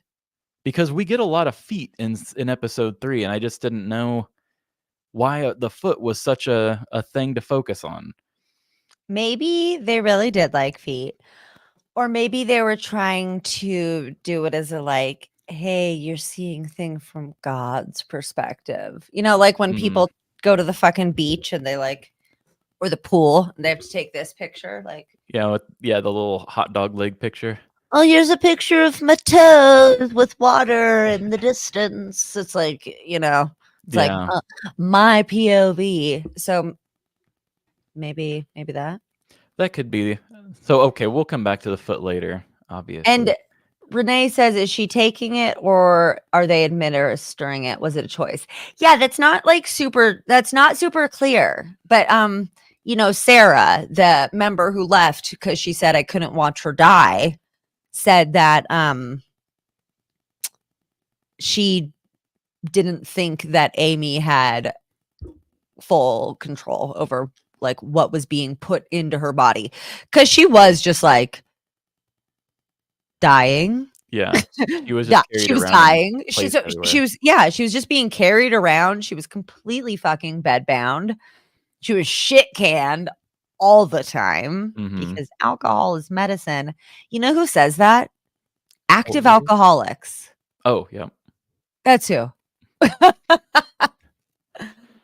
So, yeah, I would imagine they were just dropping them right in her mouth, and she probably I don't think she put up a fight ever. I feel like they were probably just administering it, and she was just not fighting it. That's Yeah, just my guess. I feel like they were all on the same page that she was like ascending.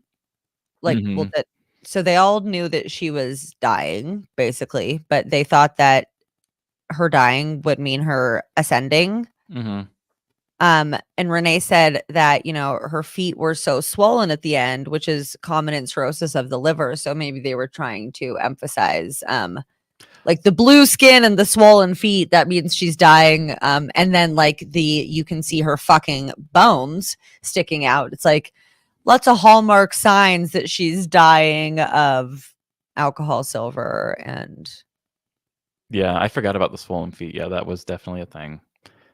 starvation. Yeah. So, the Galactics tell them that they need to go to Oregon, which is why all this confusion happened earlier, where I was like, "Wait, so they visited Oregon again?" And, some of the members were like, "Whoa, this is a bit much. Like, why are we moving so much? This is gonna be really hard to recap later." Yeah. And some of the members said, "Enough is enough. We don't wanna do it." I don't remember all the names very well. One member said, like, "Should I go?" And as she was just questioning on whether or not she should go, she said her phone said, "Ding, ding." And that was how she knew she had to go. And I'm thinking, like, if my phone said anything other than "ding, ding," that's what would make me wanna go, because You're like, that's just like, I gotta get if the fuck out of here. if I get a scam call today, I guess I'll do it. It's like, "Oh, okay, I'll probably get one," you know? Ding Anyway, ding. yeah, so she takes That's that as divine. That's divine she takes that as a message. sign, and she goes, and ding, ding. That's a lot of travel for somebody who's not actively dying. Like, Jesus Christ, I'm tired listening. Yeah, my mental journey of figuring out where they're going is tiring.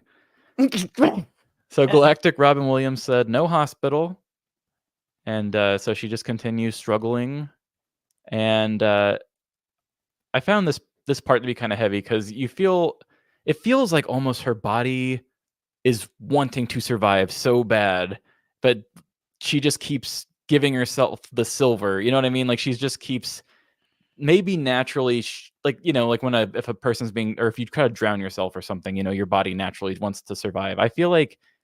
Her body I feel like it's natural in her body to want to try to survive that, but they just keep force feeding herself alcohol and colloidal silver and Yeah. cigarettes. That is just never No, gonna happen. it did take a while for her to die, and that was pretty like gnarly watching in the documentary too. It was like she's got boils all over her fucking face and skin. She's just like lying there, and they're like, "Are you nauseous?" And she's like, "Yes." And it's like because she's dying. Like the people who are like, I'm out of here. Like that seems like such a reasonable response, because watching the documentary, it's like pretty nuts, because you're like, no, wow. Because the first episode, spoiler alert, you guys, literally starts with you seeing her dead body. I was like, whoa, Yeah. whoa, content warning.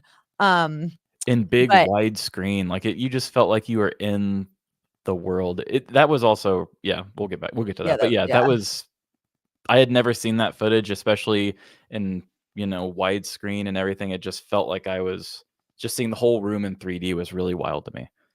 do you remember her going into a hotel before she died? Yes.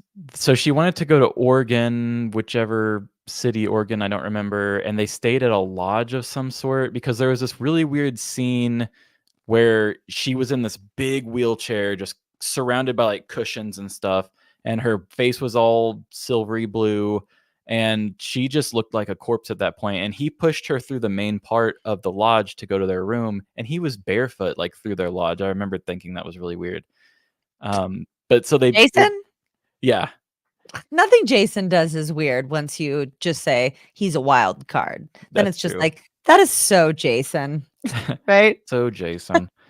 So I don't really know what made them choose that. They just said they were going to go to Oregon, but from what I understood, they just went to Oregon to be in this hotel or lodge or whatever. Because the second they got there, they put her in a big bathtub, and she had like a pillow in the bathtub with her, and they had like some old wet towels on her. So she was like comfortably in this bathtub. Well, not comfortably. What am I saying?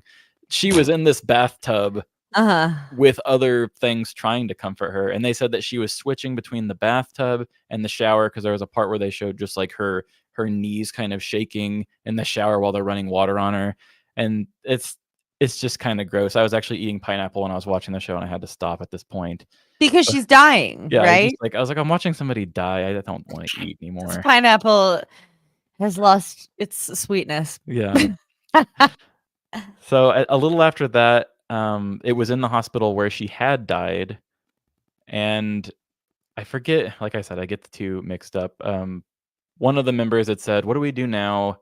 Because God just died," and I thought that was a nice little quote. And they had said that right after that she had died, that they were just kind of frozen there for a minute, like everybody didn't know what to do next, and. Mhm. And then and the documentary did a really good job of pacing that too, and kind of making the viewer feel like, oh, I also have this feeling, like, where do we go from here? And they said that Jason, Father God, spoke up and said, come on, girls, get it together. Which just like completely, and to me, and this is just in my mind, if I was putting myself in the story of this, is it feels almost like the awkward silence was him even kind of taking in the fact that he just watched somebody die, and he's like, okay, am I going, like, how do I react to this? And it's like, somebody needs somebody in this moment. Any of those people probably could have spoke up and took charge in that very just like weird moment, but it was obviously Jason's job to do, and he steps up and is just like, come on guys, this is what it was all here for. And then everybody's just like, oh yeah, we have a leader again. Okay, we're fine. Okay. Right. And that's when they peace out to Vermont, right? They, let's see. Oh, that was after they got arrested. Or I think Jason got arrested. That's Yeah. like back in episode 1, because it started with the end. And yeah, like Renee said, they kept putting an e-meter to her dead body. Yes. They kept like fucking around with her dead body, being like, oh, look, it's warm. And that means Yeah. blah, blah, blah. It was like, it was really morbid. It was super morbid. It made me feel really gross watching it. So when Jason when he finally steps into the shoes of being the leader, it's almost like he doubles down and kind of, I almost feel like he does kind of sand down some of his rougher edges to sort of be the leader now. I mean, he's still a wild card, but not to as much of a extent, because he's now telling people what to do. And yeah, that was what his thing was. He was like, this is a happy moment. We all need to do this. So they take the body and put her in the bed, and he's playing guitar for her. He's singing to her. And then they do the e-meter on the foot. And that was another thing where I was just like, man, it's so weird, because it feels like a foreshadowing thing. They just so much foot stuff. And now we're getting this long close up of an e-meter on a dead foot while The Weeknd is playing, which I thought was different.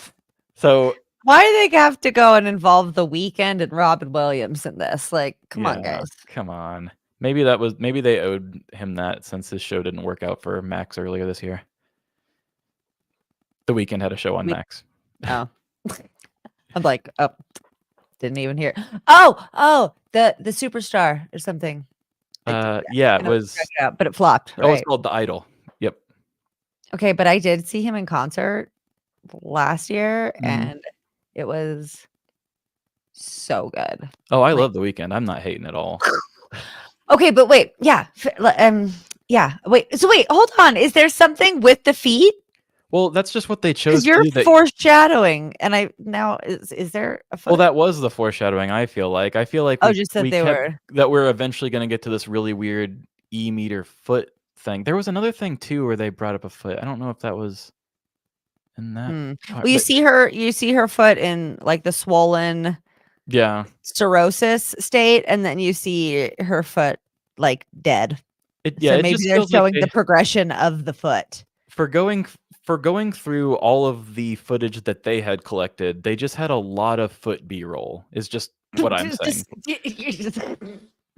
I think the main camera guy he just liked feet. And And that's just where they chose to e-meter for some reason. But anyway, they kept e-metering the foot, which I don't know too much about e-meters, but they were really cheering anytime it would get above a certain number, and then they would put up their own hand to the e-meter and nothing would come on for some reason. Like it would go like to 0 real quick, and they put it back to the foot and like, "Oh, Mom, you did it. You got to 368."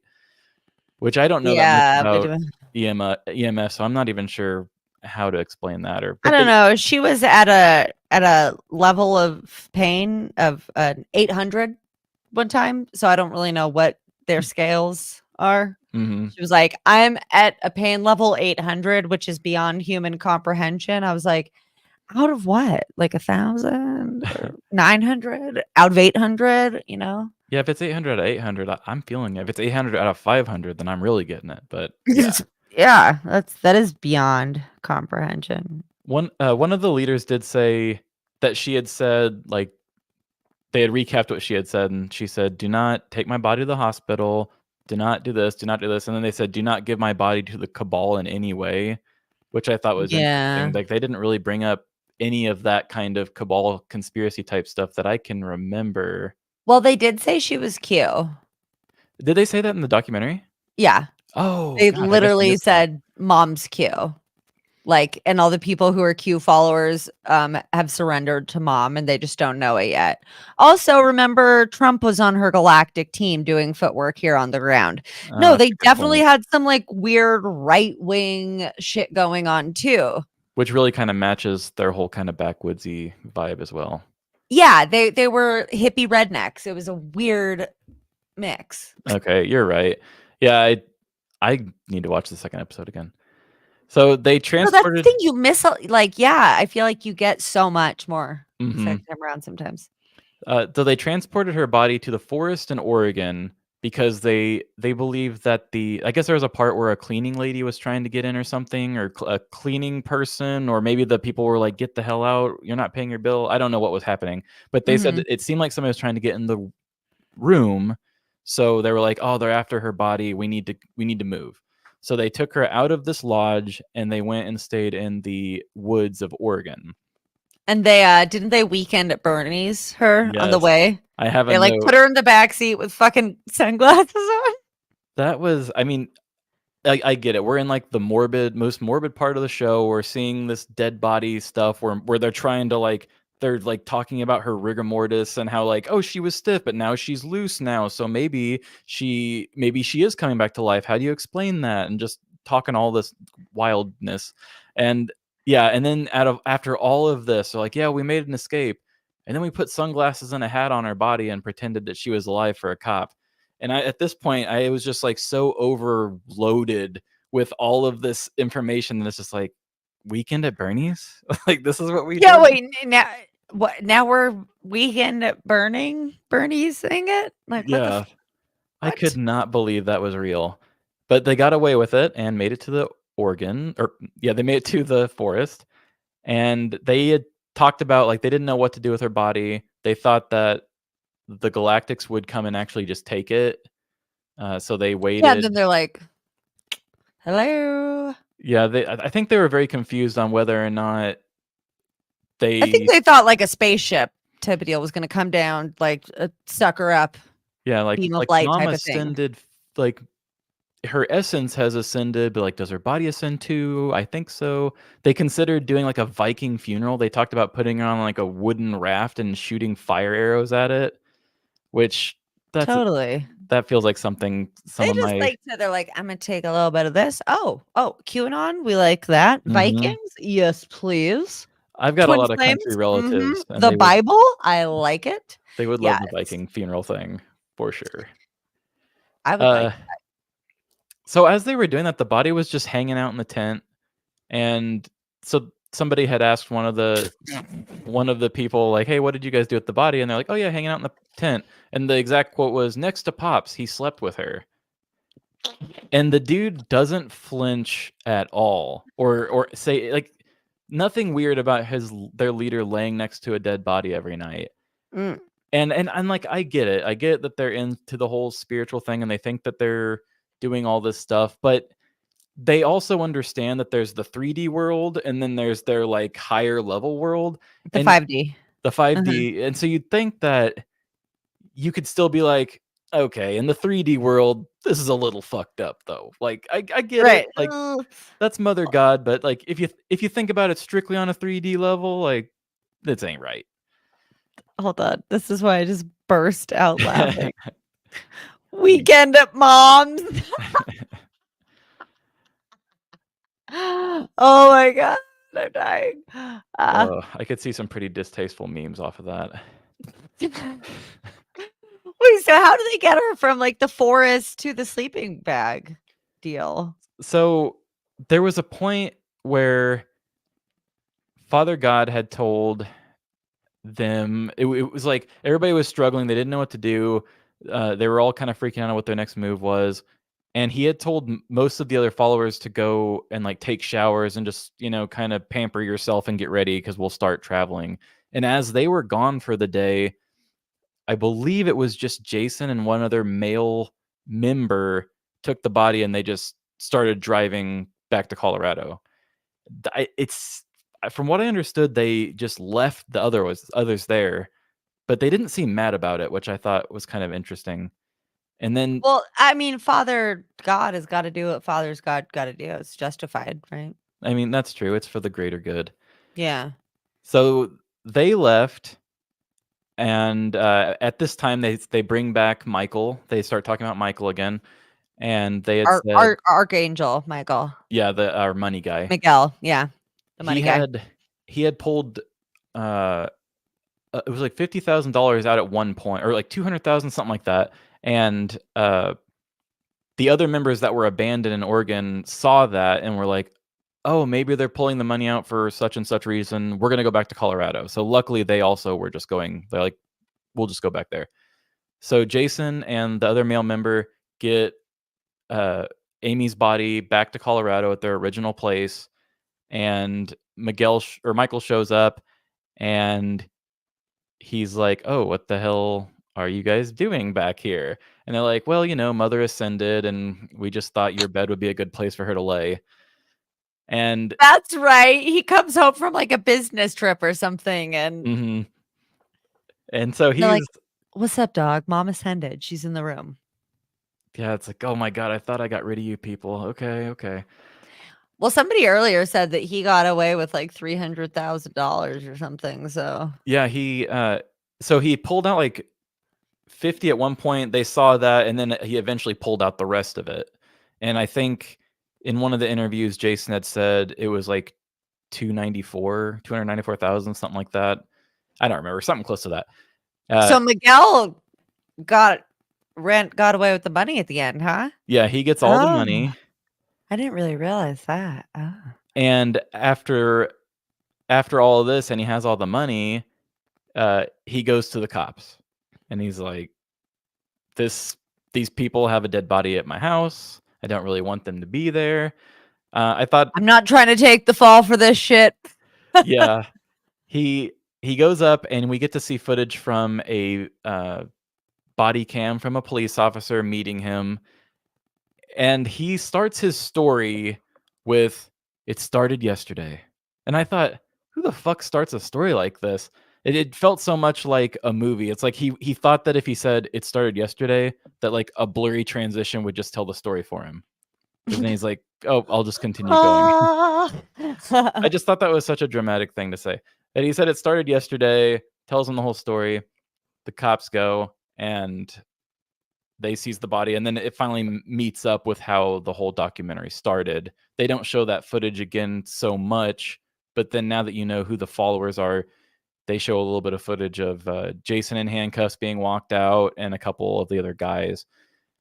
And for And anybody who missed the first episode, spoiler alert, they find Amy in a sleeping bag, which is wrapped in Christmas lights, and she has like glitter all over her eye sockets. yeah, they had been still giving her makeup, and yeah, there's glitter. And I guess they also said that her in articles I had read that like her eyes were completely like decomposed by this point. They didn't really talk about that in the documentary, but it was a big clickbaity point. In almost all of the headlines, it was like cult leader found wrapped in Christmas lights and eyeless. Like that was just a big thing that they used a lot. Well, there's glitter all over the eye sockets. Calm down, people. Yeah. So they also this is something that really confuses the hell out of me too, is they seize the body, they interview Jason Father God, and they're like, "You do realize that you drove like over 5 state lines with a dead body, right?" And he's like, "Yeah, I just wasn't really thinking and just gotta blah blah blah." And and this was one of the quotes from the police officer interviewing Jason. Quote, "You're an intelligent young man." End quote. And then Jason replies, "I know." There's That's nothing intelligent or young about Jason. no, but I think these sheriffs in the area are pretty well aware of this group, right? Yeah, Like at this point they would be. they've visited the house for welfare checks and shit. It's a small community, I just but yeah, this weird dude exudes the energy of and like unintelligent. I should be afraid of this guy being in a room with him because I just don't know what wild card thing he's gonna do next. Right. And I just can't imagine mustering up to say, "You're an intelligent young man" to him. Of all the things I would say, probably not that.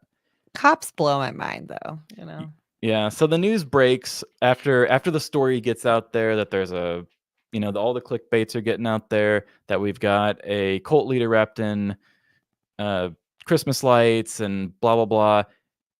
The news breaks and then they say charges were dropped on followers because the autopsy proved that it was anorexia, alcohol abuse, and colloidal silver.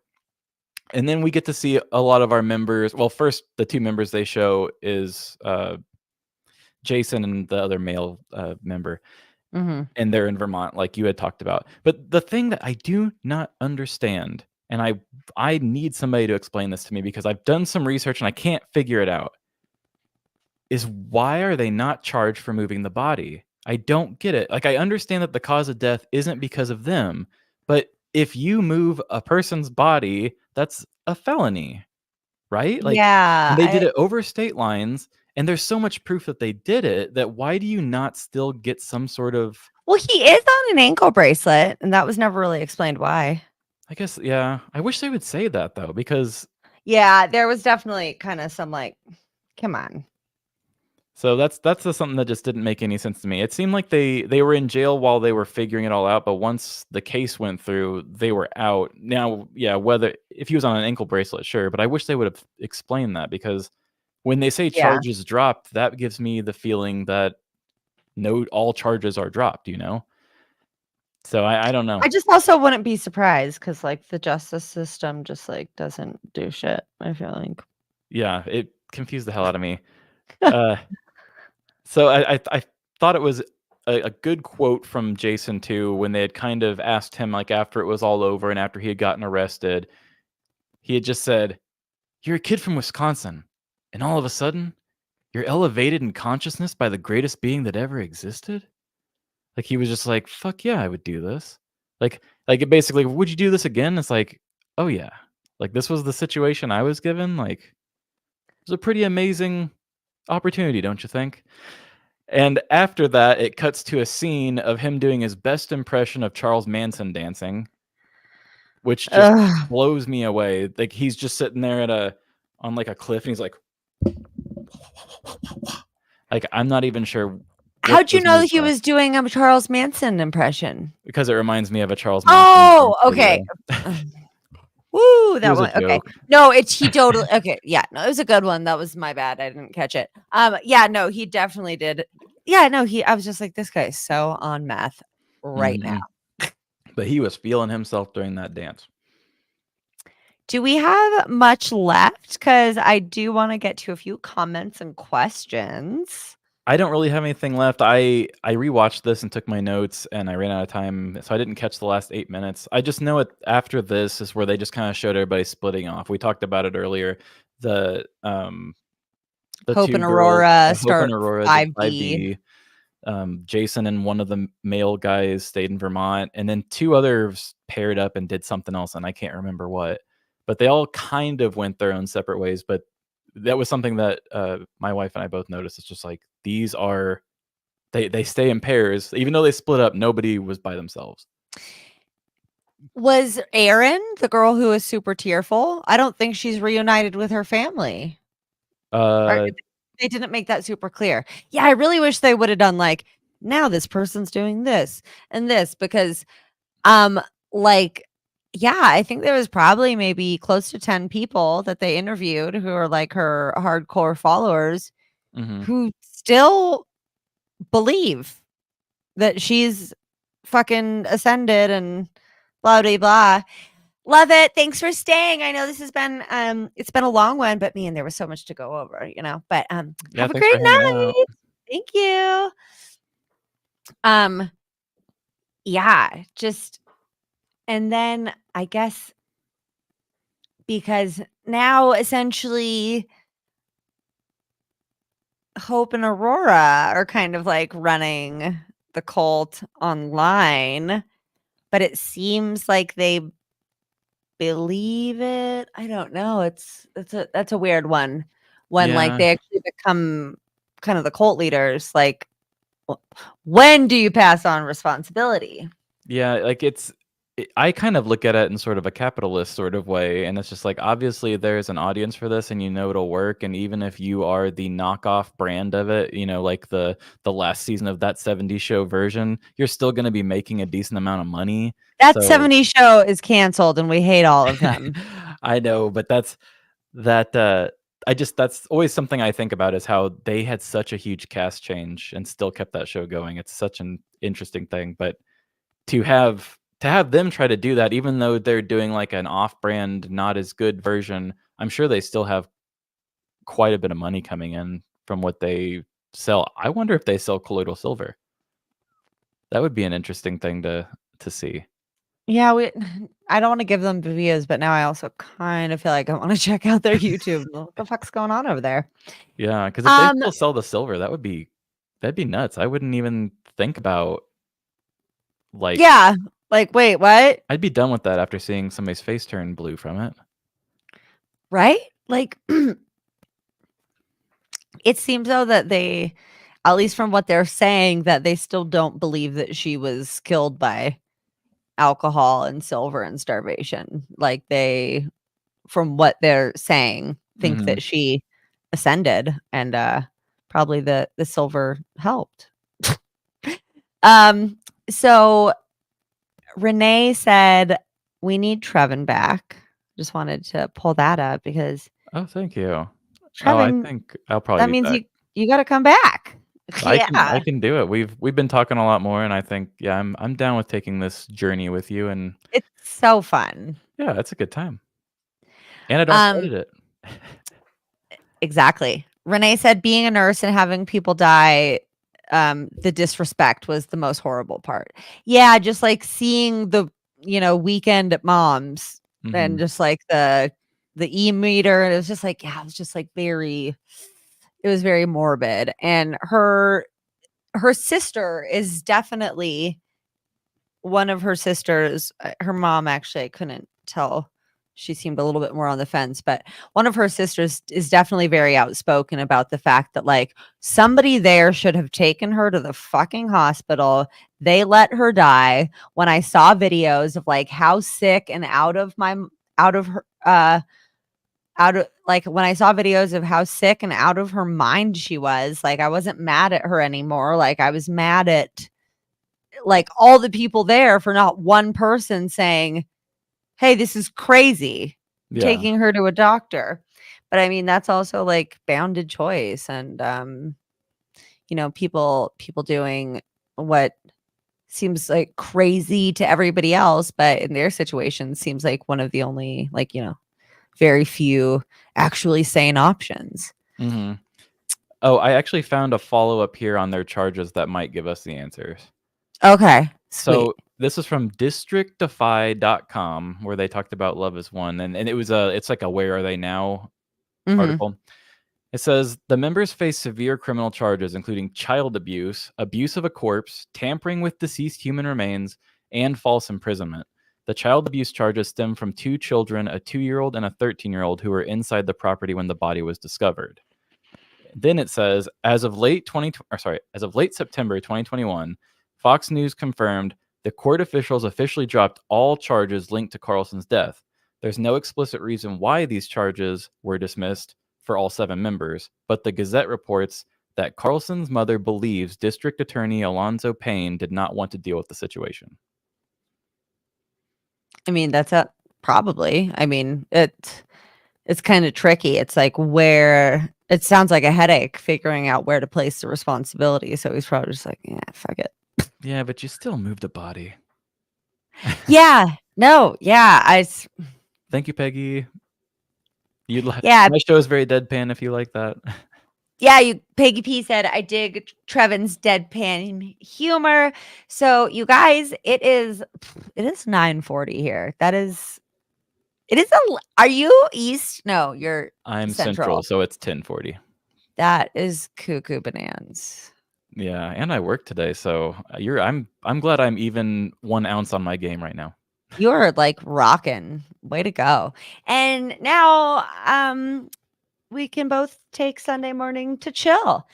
You guys, this has been so fun talking about Love Has Won. I also did a panel recently with my co-host Fallon, Marilyn from Coffee Cult and Crafts, and our friend and researcher Peggy. We covered Twin Flames universe. We talked about a little bit about the Amazon documentary and the Netflix documentary and just about the situation in general. I also recently talked to Shelley Snow Pordia and John Pordia, who are siblings who both grew up in IFB, Independent Fundamentalist Baptist Church, which is a disgusting cult. Isn't there a documentary on that? Yep. Called Let Us Pray, PREY. That just came out on Investigation Discovery. I know it's also streaming on Max. So if you are interested in Let Us Pray about IFB abuse, or Love Has Won, this story, or the Twin Flames cult universe, they've all had great documentaries come out recently. And if you more like to get like the funny, not even really shortened version, but just like a different version, then I have covered all of them here on the channel. So make sure to check out that content. Press the like button, please, you guys. It's so easy and quick. Thank you, Renee, for being here. Thank you guys all for being here. Like I say, if I was talking to nobody, it would super bum me out. Tell your friends. Go listen to Live, Laugh, Larceny anywhere you can find podcasts. Oh yeah, we just released our new art yesterday. God. Yeah, it's awesome. Yeah. Hell yeah. We have so many stupid sound effects and just dumb pieces, and our show is so extra that I wanted art that was extra, and there's so many different little hidden things in our art of just silly, goofy, dumb stuff that I just love it. It's so nice to feel like my art kind of reflects my show more. Hell yeah. I've thought about that too, but you know what? It's like there's only how many hours in a day. So Yeah, and we'll I'm see. not a visual person. I had the idea and luckily I found an artist that could do it. Nice.